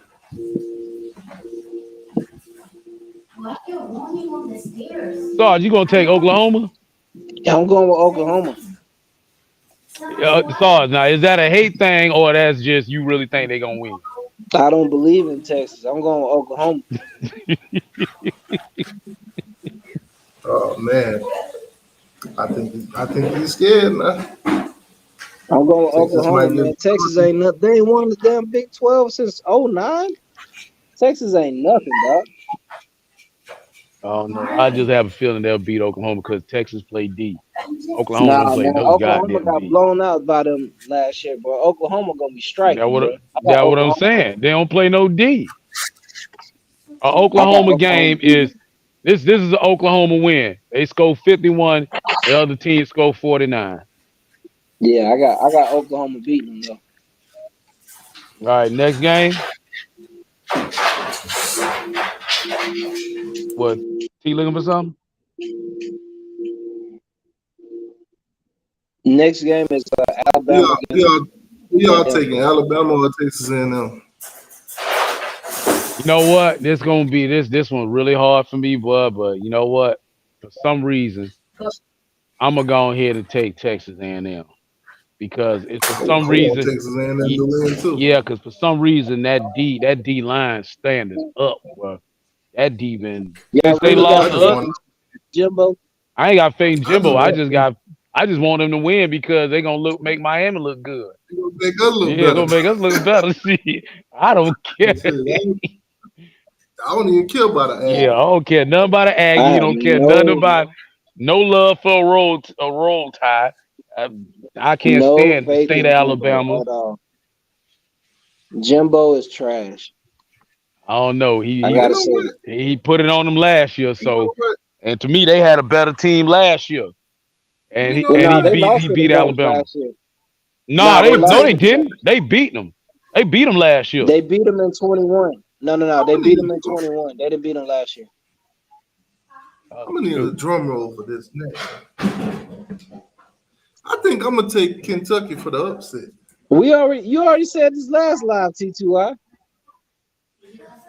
I Nah. think I'm gonna take them though. I think I'm gonna really take them for the upset. Everybody What's the take it. Everybody want us to lose. what's the point spread? I think Georgia by what? Hold on, let me see. If they stay It's either by 8 or 13 or 9, I 14. Nah, it's 13 or 14. if it's 14, I'll take it with the points, but I ain't taking it straight up. Hell no. Oh It's no, because 15. Georgia. Georgia 15. Oh, I'll take them. Yeah, I'll take that because I don't trust Georgia because Georgia be playing possum. Georgia It's let a night everybody game. think, man, y'all be playing possum. Y'all act like y'all sit up there for the first 2 quarters. Y'all will sit up there and play around, and then that second half, y'all blow somebody out. I don't trust Georgia. Y'all dirty, bro. It's Y'all be a night setting game people in up. Athens. It's a night game in Saw, Athens. don't act like you don't hear me. Y'all be Hey playing man, we possum in be the first two rope dope, quarters. man. Y'all know you be roping dope playing It's, possum in the it's first a two. pattern. We rope a It's a dope pattern team, with man. Georgia. That's what they do. The first half they come out slow. Then the third quarter they picked up just a little bit. Then they cool off, and then the fourth quarter they take off. They beat the brakes It's a off people, pattern. man. I don't trust Georgia, They man. let I they let all don't these want to bet teams sit against down Georgia, bro. to the end. But I'll take the 15, but I ain't. Oh man, hell no. I don't take them for the upset, but I'll take that Notre 15. Dame, Notre Dame at Louisville. Ooh, Louisville, I'm taking Louisville. I'm taking Notre Dame. Louisville. I'm taking Louisville. Notre Dame ain't showed I me think nothing. Notre Dame gonna knock them off. Mm, Notre Dame ain't showed me I just nothing. got a feeling. I just got a feeling. I rather Louisville win the game though, because Miami play them at the end of the year. So we get a good win while they rank. It'll make our case even better. But I think I'm gonna take Notre Dame for that win. LSU at Missouri. LSU. I'm gonna go with Missouri, man. What? Missouri's still undefeated too. LSU They has the still worst they still under defense they still in yeah, the you nation. right. You right. You right about that because that's what I said last time we came on here when the Florida State fans were bragging about that win. I kept telling y'all that defense is sorry. That rush 3 jump, that was garbage. I said that The last time we was worst on here when they said defense that defense was in the terrible, nation. bro. That is not that FSU LSU fans, defense. That FSU defense was fans, you trash, beat the bro. worst defense in the nation. Congratulations. Missouri are underdog too. LSU's a 5.5 point Yeah, favorite. Missouri will beat them. I think Man, LSU might pull LSU that is, out. I think LSU will win, but I'm rooting for Missouri. I Yeah, ain't I'm gonna rooting for lie to you. Missouri, but I think LSU might pull it out by a field goal or something. This dude said we had LSU to 24 points. Yeah, Y'all taking Washington State or UCLA? y'all held LSU to 24 points and y'all scored what 40 something on them? Ole Miss put up 55. Hmm. Man, what about Maryland at Ohio State? Ohio I State. got Ohio State. The refs, I the ain't- refs will make sure Ohio State win. Man, y'all don't believe in Josh Gaddis in that offense? No, Man, Josh Gaddis ain't calling them plays. That's Kevin Summer calling them plays. I don't care Man, what they say. That's Ohio State's a 20-point favorite in that yeah, I'm thing. gonna Ohio State guy. yeah. And they're at home. Oh yeah. You think Ryan Day gonna cry about how Ohio tough the State guy. Ohio State team is after that game? Yeah, he probably will. Shoot, man, we're gonna skip over Purdue at Iowa. Nobody cares about that. We ain't gonna talk about no Wyoming and Fresno State. Arizona at USC. USC. USC. USC a 21.5 point favorite. I ain't gonna take them to cover though. No, I don't think I think they're gonna beat Arizona. I don't think they're gonna cover that spread. I think they'll beat Arizona, but not with that spread. Say They'll there goes cover, Sarge bro. with the referee BS. They'll cover. Hey, they keep telling me But Sarge with the ref BS, but every time I talk about the refs, I'm right. man,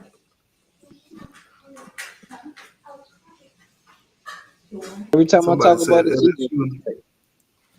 LSU scored 40 points every game since they played FSU. Look at this guy trying to make FSU win sound better. I know, right? Even though they just got what went no defense against Ole Miss. No defense. At all. What, like 1,500 yards between both teams? Each team had like 700 yards of offense. Jeez, man. Man, I don't want to hear nothing about LSU for the next 10 years, bro. Hell no. Come on, I Saul. don't, Don't be man. mean. But no, we LSU 35-7 at that time. Yeah, bro. They would. But Sarge, I came on here and I They are said that. trash. I came on here and said that trash. I said that Yeah, junk. I came on here and I said, nobody believes bruh, it. bruh, LSU defense is trash, bruh. I said that 3-man rush they was running, linebackers, Yeah, that junk was garbage, bro. That everybody sitting up here, oh, LSU yeah, man. defense. I said, man, that junk was garbage, bro. I watched that whole game between Florida State. They junk was garbage, bro. They couldn't tackle, they couldn't And to pressure, make it they so couldn't do bad, nothing. LSU went into the portal. LSU grabbed like 3 DBs out the portal, and then they worse than the DBs they had before them. They had before, yeah. I'm like, you should have kept the people you had. Yeah, they got rid of 3 guys, brought in 3 transfer DBs, and they even worse than last year. Terrible. Who so is the yeah, defensive coordinator? I don't for know, but who? they need to fire his man. Hell yeah. But that does not look like an SEC defense. That junk look like that junk came out. What was that old soft conference they folded up? One was just they The put Big up points, but South. they God dog it, the whack conference. That's what that looked like. Like they came straight out the whack Man, conference. just kick LSU out the SEC. Period, man. They're embarrassing. Just kick them out, man. Them and Ole Miss. I'm not gonna get Ole Miss a pass either. Ole Miss ain't playing no defense either. Oh, that's the thing about Lane Kiffin. Lane Kiffin give you offense. He ain't getting you no D. You cancel that.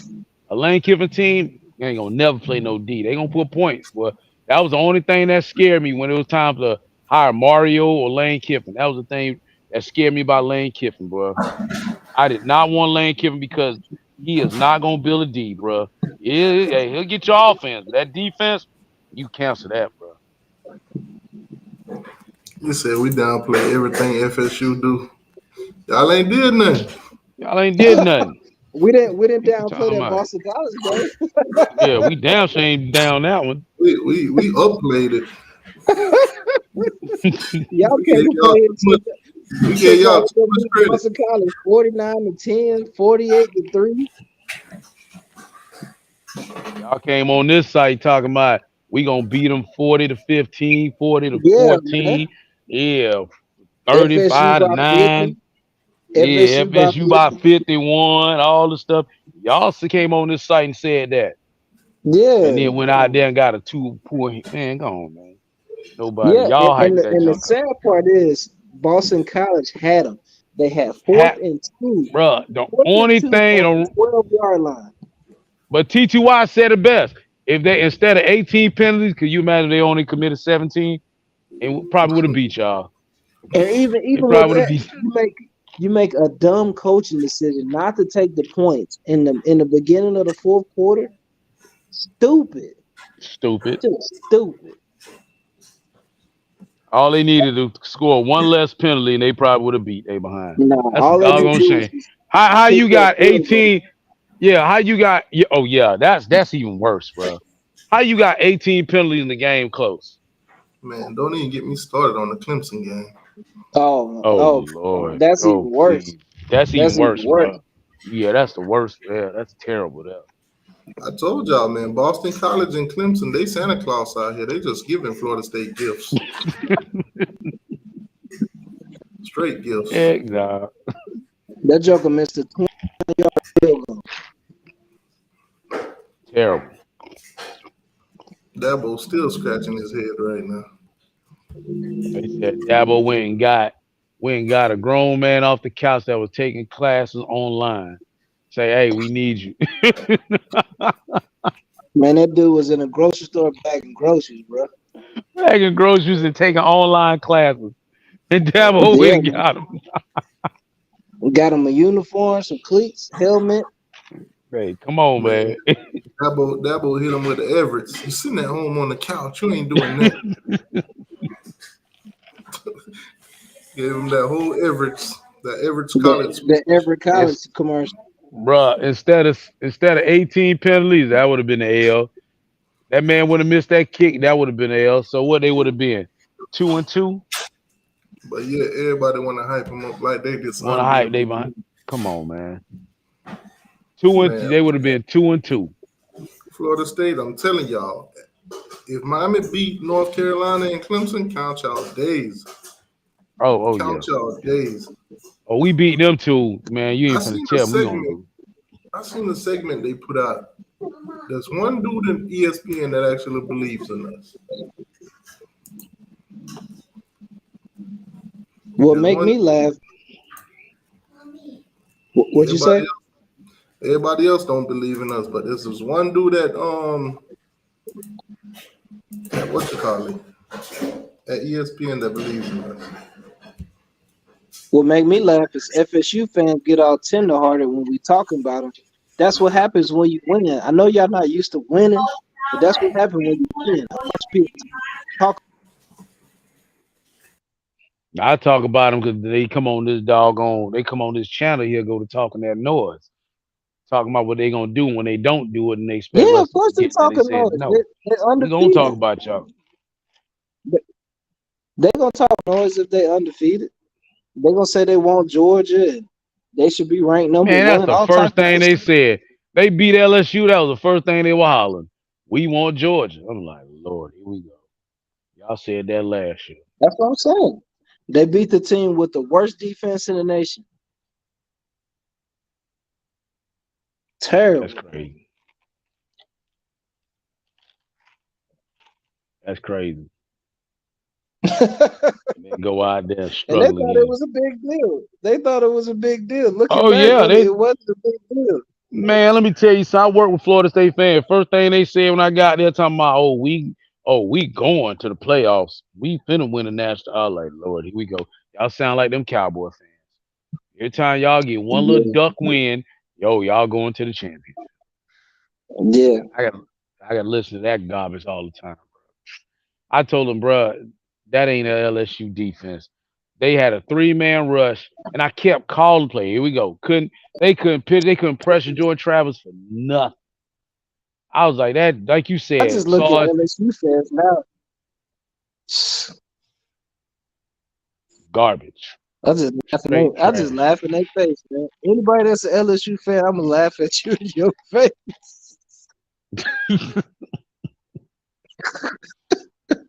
Oh It's Lord. hilarious, man. Funny. Boy, please don't lose to Virginia Tech. Y'all ain't gonna hear the end of That that from me. that Please that don't game lose.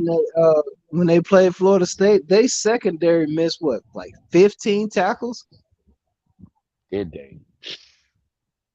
Bro, I watched that Terrible. whole game and I was just like, that can't be LSU. That got to be the University of Colgate. They stole Yeah, LSU uniform and went out there and played.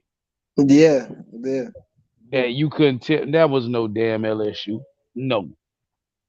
Cause that man, I ain't never seen an LSU team that sorry. I mean, a lot of When they players on Ole Miss probably gonna get drafted now, especially on their offense because of LSU. cause LSU. I mean, if you got an agent, you just put on the LSU tape and be like, look what I did to LSU. Look what I did to LSU, bro. Burnt they behind. Oh Lord. Look at my numbers. I watched that game, man, and I was just like, and my homeboy was like, man, what the hell going on? I said, I told you, man, LSU sorry, bro. I told him, I said, bro, do not take LSU in this game. I took Ole Miss in that. Because And I knew that defense was sorry. as sorry as they is, they won the West last year. That's crazy. That's Because I sad, knew bro. I knew it was coming to points. I knew that jump was gonna come to points. And one thing I know about Lane Kiffin, he can put up some points. He ain't gonna play no Yeah, D. yeah, Bro, yeah, that LSU, man, that game, that game didn't look like an SEC game. bro. That That jump was looked like not. a Big Ten, bro. That looked like a straight Big Ten matchup. That Just was score not. points. Yeah, that was not a. Just score That was points, not. bro. Nah, man, There I was don't know not a defensive SEC team effort from each team. Each team at on defense all, was bro. just Thank Olay, you, bro. bro. Just Ole. Yeah, that Ole defense, bro. I sat up there and watched that game. I'm like, anybody gonna play some D? No, And I said, this can't be. This was not an SEC battle, bro. This was a no, man. Big 10, Big 12 team. You score 50 for me to win. I'm gonna score 51. Exactly. That's all that was, bro. That's all it was, That man. joke. When you said we need to kick LSU out of the SEC, Yeah, man. Kick them out the SEC, man. Send them come to the on, Big Sarge. 12. I say put them on probation for That's that garbage. embarrassing, man. That was embarrassing because that's two SEC teams. Nah, it's not even that. You got all these FSU fans sticking out their chest like they did something when y'all got the worst defense in the nation. Worst defense, man. That defense trash, bro. That when we sat up here and we were discussing that what a week ago, 2 weeks ago, I sat up here and I said, bro, that's not that LSU defense y'all think it is. That junk trash. I watched that game. 3-man rush. Linebackers can't tackle. DBs can't do. They can't do nothing. 3-man Nobody rush. on that Can't get team can pressure. tackle. Nobody on that No, team can bro. tackle. Man, they look like the Miami Hurricanes up under Man Diaz, like they was practicing tackling that donut that they had Uh-oh. out there. Uh-oh, T2I. Man. Ooh, I'm a cane, bro. Oh, okay. Yeah, I'm a Cane all day. I'm from Opalaka. Y'all, I've y'all, watched. y'all was tackling donuts down there. Man, that's what they had, man. You ain't see that big inner tube at our Man, that's practice? hilarious, man. Man, that junk was, man. Manny Diaz brought that garbage in, man. We became the worst tackling team in the whole college, man, bro. That tackling donut, man, that junk was so stupid, man. We were missing so many tackles, man. I ain't never seen a Miami Hurricane team that damn sorry for those years up under goddamn Manny Diaz. Yeah, It was terrible, bro. And it was all he brought. As soon as he took over, that tackling donut came out. Man, come on, man. man. You Shout need to out to tackle Justin people, Fields, man. Justin Fields had a game of his career against the Broncos, who gave up 70 points to Miami. He bro. had a he Hold had a up, best hold game up. of his Whoa, whoa, life whoa. against the Broncos. Well, hold up. I ain't even catch that game. What was the score in that game? The Bears won. They beat they beat the Broncos. I didn't even know that. What was the score? I'm looking at it right now. Hold on. Yeah, pull it up. I did not see that game. Yeah, but Justin Fields ties career best completion percentage, Wow. 80%, 28 out of 35. Yeah, because you play the 80%? Broncos. Couldn't play the Broncos. What was the You score, playing the Sean? same team that gave up 70 points. 70 points, bro. Come on. Oh, I had a career high against the Broncos. Oh, no shit. Come on. No shit, bro. Like we Yeah. could have, bro. We could have dropped more than 70 on that shit, man. But you As a know, matter of fact, I was wrong. The Broncos still beat them. wow. The Broncos still beat them by 3, but Justin Fields had the best game of his life statistically wise. Wow. Well, yeah. Well, hallelujah. You played against the Hey, Broncos. See, look at T2R so playoff far, prediction. What up, it's T? starting, it's starting to look more real, don't it? What happened? What What's happened? up, man? I say that playoff Yeah, prediction starting to look more I'm real looking now. at it, man. Yeah, I mean, I know you got one team right. I don't know about the other three. Well, what was That your top left prediction? team is the right team, though. Oh, I don't care who make it. Georgia, They're not beating Texas. us.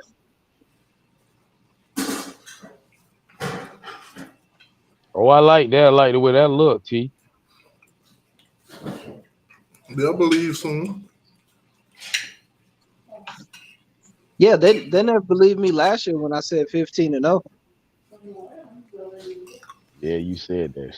Well, you said that. Bro, before the season started, I said 15-0. Oh man, you should go back I and listen know. to that live. Go back Man, and I listen heard to the that live. live, man. I did, man. Bro, when that jump happened, I was like, God damn, this nigga predicted this shit. Yeah, exactly. Then T2R made a video. Was like, I hate to say it, but Sarge is right. Yeah, I said, hey, I was like, man, this man predicted this, bro. He said 15-0. Exactly what is happening. Bro, when you was clowning everybody, when you saw, boy, you were like, yeah, it was like, oh, all them games were close. You said, yeah, everybody was close, they still lost.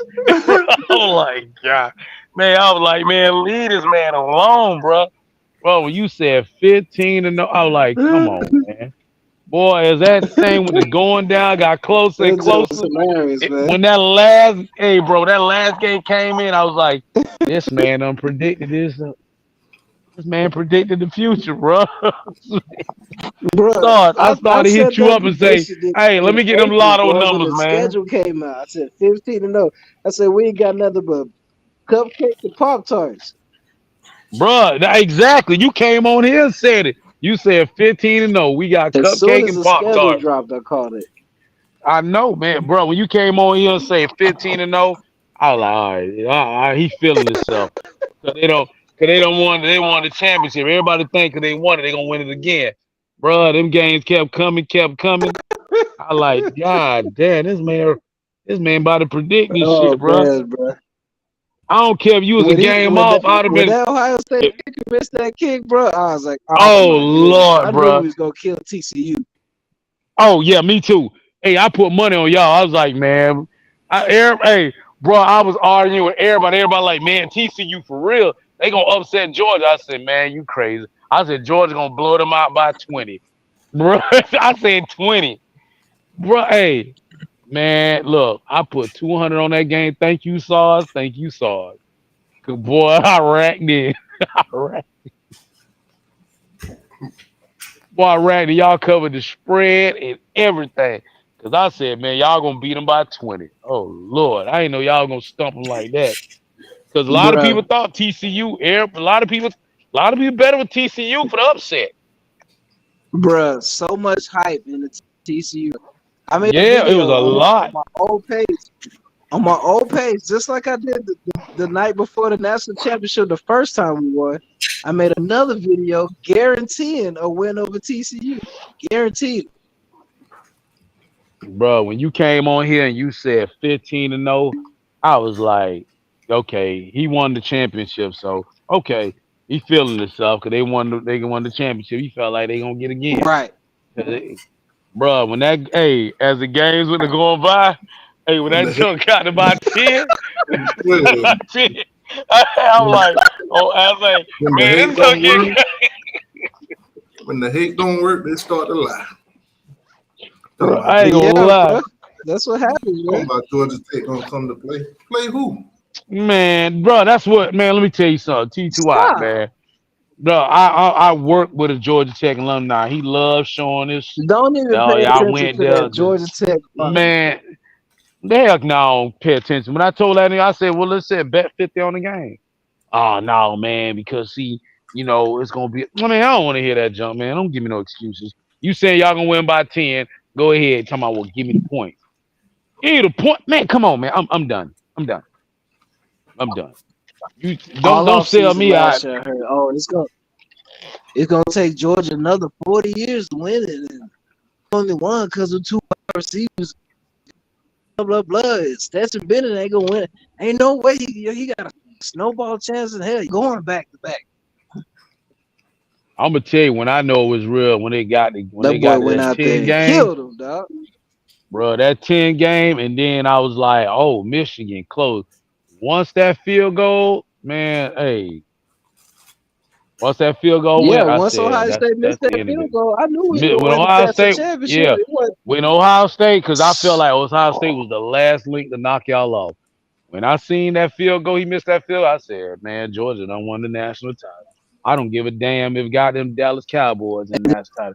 They gonna win. I was like, that was you it. I done said, let looked me get against talking Ohio about State, TCU. and y'all only won I because went, Marvin Harrison got hurt. They had a yeah, 14 I point heard all lead that. twice. They came back twice. I heard it, Sarge. I heard it, but let me tell you We something, came back twice down 14. bro. Hey, I put that 200 on y'all, bro, because I said there ain't no way y'all gonna lose national title. Because I said TCU was just hyped up, man. I'm like, who have they really beat, bro? I'm like, man, Georgia gonna blow that out, man. They gonna blow that junk out. Man, take TCU with the points. You a damn lie. I'm taking Georgia. I'm taking Georgia. I said I don't see nobody beating Georgia. The only person I thought that had a chance to beat Georgia was Ohio State. Once they missed that field goal, I said, oh, that's it. Ain't nobody beating Georgia. I hate to say it. That was it.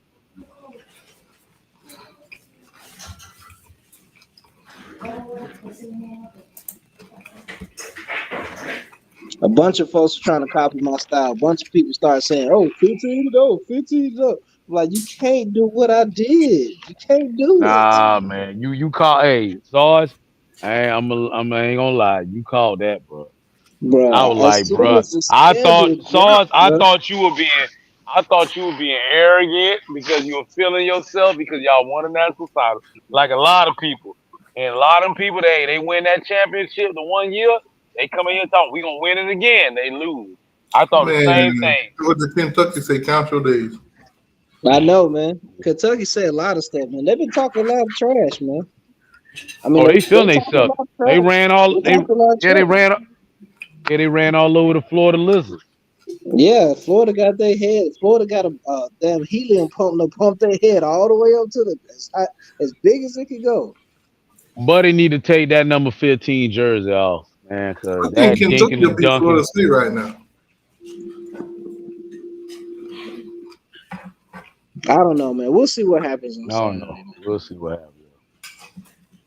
I think if they Yeah, we'll lined up see today, what I happens. think Kentucky would beat Florida State. Hey, T, Yo, bruh, this off topic. I remember meeting you, you know what I'm saying, when you first popped up on Zoe channel. Yeah, back in the COVID days. Yeah, he popped up on Zoe. That's how I first met him. Cause I was, you know what I'm saying, I was Opalaka Kane on there. And I remember that this when T2I first got started. And he kind of Zoe was trying to tell him not to talk to this person, not to talk to that person. And T2 T2I came on there and he just, bruh, it was ugly on there, bro. It was ugly. Bro, me and teacher went live. We had what 58,000 views, bro. We went live in the Yeah, playoffs. bruh. Yeah, bruh. Man, I'm telling you, man, because you know what? All due respect, you know, people don't want to give Zoe his props, man, because Zoe a little aggressive and you know, sometimes he rub people the wrong way. But he a good dude and all this stuff here, man, and stuff like that. But I just wish everybody patch it up with Zoe, man, because he a good dude, man. He was going through a lot. Menzo cool, man. Yeah, you know what I'm saying? Because that's how I met you through Zoe. When Zoe, let me tell you what Zoe did. Zoe organized a party over here at Duffy's in Orlando. Man, that thing, hey, Hurricane, it was a party. That's when Miami played Florida. Man, that thing was so live. We had Duffy's back room lit. Um, what's your boy name? The white dude. Mark Roger. Mark Roger, yeah. Hey, he flew in town. Zoe had him fly in town with his son, bro. I got pictures of all them stuff. Man, everybody came. Vader, bro, that thing was so lit, man. Zoe put that thing together and stuff like that. And then, you know what I'm saying, Wholesome Holloway, Zoe put him on. I tell people Zoe is the godfather. Let me tell you something, man. Nothing against you, Sarge. But when it comes to this podcast, Miami got this shit on Hurricane fan got this shit on lock. Bro, Bro, we got this shit on lock. y'all got We got 100 damn Miami yeah, people. bruh. Cause I'm gonna tell you, T took off, bruh. T2I took off. Cause when he came in, it was like Did you T was just being himself, bro. And it's like did you he hear just him and caught. Turn Tally go at it though? Did you ever hear him and Turn Tally go at it? Yeah, Boy, that shit was classic, but bro. that shit was Classic debate, classy. bro. Exactly. It That was boy back hey, too. He back. Yeah, I know Tally back. Yep. bro.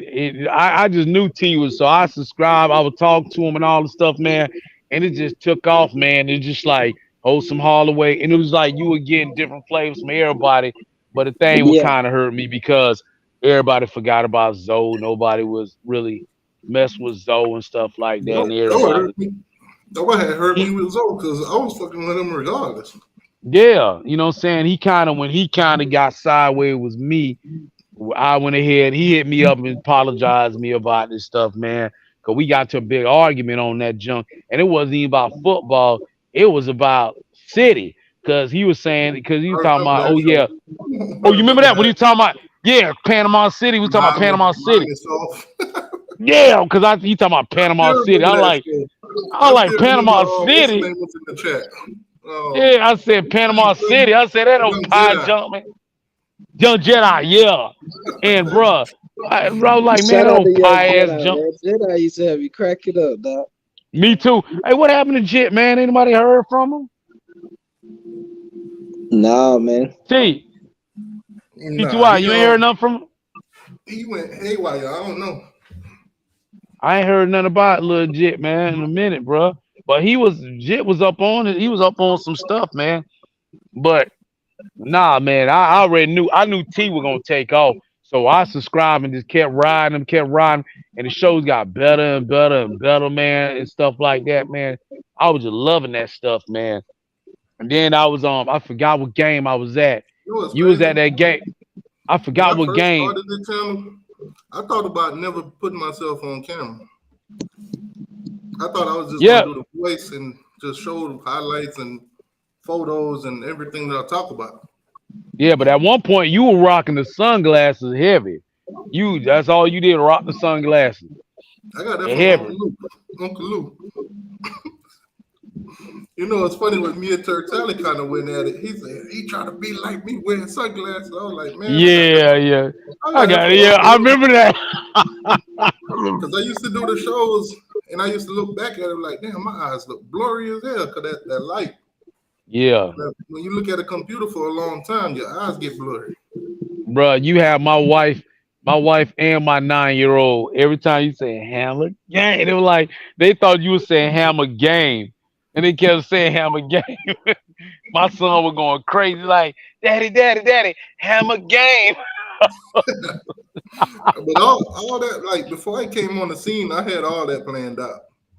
Yeah, my son. Hey, my son love. Hey, my son. My son loves some T2Y, bro. With that hammer game, they like they I think sat you was down, saying I'm hammer like, game.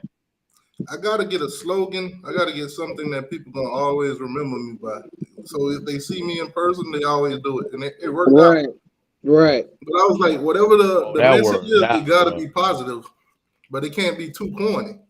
I forgot what home game, man. You was there, man. I ain't get to catch you, man. I was mad as hell when I seen the video came out, and it was a Spanish dude, and I was asking the Spanish dude. I was like, "Well, where he at?" He's like, "He was over here earlier," and he said he had to say it a couple of times before he got it right. He's like, "Poppy, I had to say it a couple of more times before I got it right." And I'm looking for you, and I couldn't catch you. Yeah, some Hispanic dude, man. He's like, oh, he said he couldn't get it right, but he said you got him on his video, and he said it took a while for him to get it right because he kept saying the wrong thing. Man, I used to And have I that was, thing on. I used to have it on the screen, and they still get it wrong. oh Lord, Because in the beginning, I used to put the words on the screen, hammer game. It used to be in the title description of the channel. man, that boy, my son, my youngest son, they love some T2Y, bro. My wife's like, I like the way you do that. It's like, and it was just loving that junk. I was at the game. Man, I was like, man, I didn't get to catch him. I don't know which side because when we had the game in Orlando, because I live in Orlando right now, and they had the little training game here, stuff like that. And Joku showed up. Manny Diaz was the coach at the time. They had it here in Orlando. So came out and everything and stuff like that. I was hoping you were gonna be out here and stuff. There was a couple of Hurricane podcasts out here and stuff. It was lit. Man, I Yeah, still man. remember I was at the game, and the players came out the back, so I'm taking photos with them and shit. And then there's a few people they came up there, I'm a gang, yo, I watch you too. And they started taking pictures of me. So the players looking at me like, wait, who is this? Wait, who is this? So I told them, man, all y'all be committing, all y'all be doing stuff. I'll be dropping videos on y'all. Everybody know most of them don't even know my name. They just know Hammer Gang. Yeah, yeah. Yeah. Man, bro, I got people at work I got watching y'all. Watch you now, I got T. a contact with what's his name? DJ Williams from Dime Life. I'm trying to see if I could I'm gonna hit him up sometime in the future. Try to make some merchandise. Yeah, you got a bunch of Miami YouTubers, freaking podcasters, a bunch of folks on social media, man. Y'all be You still do representing. the vinyl? You still do Yeah, the I still vinyl do it. stuff? Yeah, I still do it. Do the what? Do the hoodies, Vinyl. t-shirts. Do the hoodies and t-shirts. Yeah, with the vinyl. Yeah, Oh, for real? Who the t-shirt for what? Of what? just anything you want on a hoodie or a t-shirt. He gonna put Oh, who have they played? I gotta come up with something. oh, you got that one? Hey, Sarge, you Man, got I who had have a they played? man. I had this Sarge. artist, man. I had this artist, man. He had a train, right? He drew a Yeah. train that was coming down the track, and he had a Seminole tied to the track. He had a Gator tied to the track, and he had a damn Hokie tied to the track. And I was telling him, man, put T2Y on, like sitting on Turkey the with no train. nuts. Yeah, put T2Y sitting on the train, like the train coming down the track about to run them over, man. But he never did it for me, man. Heck no. Oh man, But that'd be he had a hilarious. he had a green and orange U on the front of the train. The shit was tight, dog. But I was like, I you need gotta have somebody that T2Y somewhere. I need Yeah. somebody that could do the design. Because what I want for the shirt, because I already got the idea for the shirt. Yeah, I got a piece of wood laid on the ground. One of the nail is Florida State. That's already knocked in, and I got the one with the Florida, but I got Sebastian swinging it, about to knock the Florida one in the wood too. yeah, That's yeah, the one I want to. That's the kind of shirt I want to do, but I want to make it like cartoon Yeah. like a Daffy yeah, Duck yeah, yeah, cartoon. yeah. I know you're talking about like You a just Looney you Tunes gotta type find thing. the right artist that can do it, and then once you do that, you take a picture of it, you put it on the computer. You know what I'm saying? You Yeah, you use the software to print out the pattern, and then you can put the vinyl down. You can put whatever colors you want, and it's nice, man. It's really nice if you know somebody that can actually draw. yeah. That's pretty much what I want on the shirt. That's the biggest thing. Get a swinging that hammer, and put this above the photo, put hammer and put gang at the bottom. That'd be dope, man. But basically, the wood laid with a nail that's already knocked in with Florida State on top of the nail, and then the other nail have Florida on the top of it. That'd be dope. That'll be dope if I could get that done before next year, because Yeah, we play both for them. That would be dope, man. Y'all got some good art. People. Yo, dog, I'm gonna tell you something right now. Just last week, I don't know if you got new subscribers yet or anything, T2Y, but I was telling one of my homeboys at the job, I was telling him about there be a Georgia fan named Sergeant AR10 that be in the chat, and he be sitting there, he be talking, man, and I'm talking about they be hilarious. I said, just listen to it. Just listen to the podcast, bro. He listened to that podcast. He was hollering. He was like, bro, he's like, no lie. The wake with the one that he listened to, I'll tell you the one he listened to, the one when he was talking about Boston College, how y'all just won by 2 points. That one. oh, bro, we And he was listened to killing that whole Florida State, podcast. dog. We was going Yeah, off, And he was dog. bro. like, Hey, and he also everybody listened will to hit me up on that. and he also was talking about the one where Uncle Lou, he's like, I don't know who the white guy is, but the one that said it to Florida State to win a daggone championship in 90 years, I ain't even know that. Oh yeah, And they that sitting was here talking about hilarious. they want Georgia. And he was like, bro, I Yeah, don't know who Sergeant AR10 is, but that is hilarious. I said, I told you. yeah, I man. told We you. was going in, Told you. dog. We was going in Yeah, because they were they going they tried to troll us for taking 41 years, and we was like, bitch, y'all took 90. to 90 years. Bro, Bro. I didn't And even, the funny thing, I didn't even know that shit till Saw said that shit. No, I no, ain't no. know that Bro, either. Lou said it first. bro. Lou said it first, but I didn't believe him. I thought Lou was just trolling. And then Nah, T2Y when pulled up the picture. T2Y pulled up the picture from Yeah, we were going, 1903. The yeah, Florida we were State going football in on team in that. Yeah. 1903. That section, we were going in on they behind, bro. Yeah, bro. That mm-hmm. That shit was was hilarious. nasty. Yeah. We couldn't stop laughing off that shit. Saw said it took y'all 90 years to win. Bro, I was like, what? But I didn't I believe didn't even Lou. know that.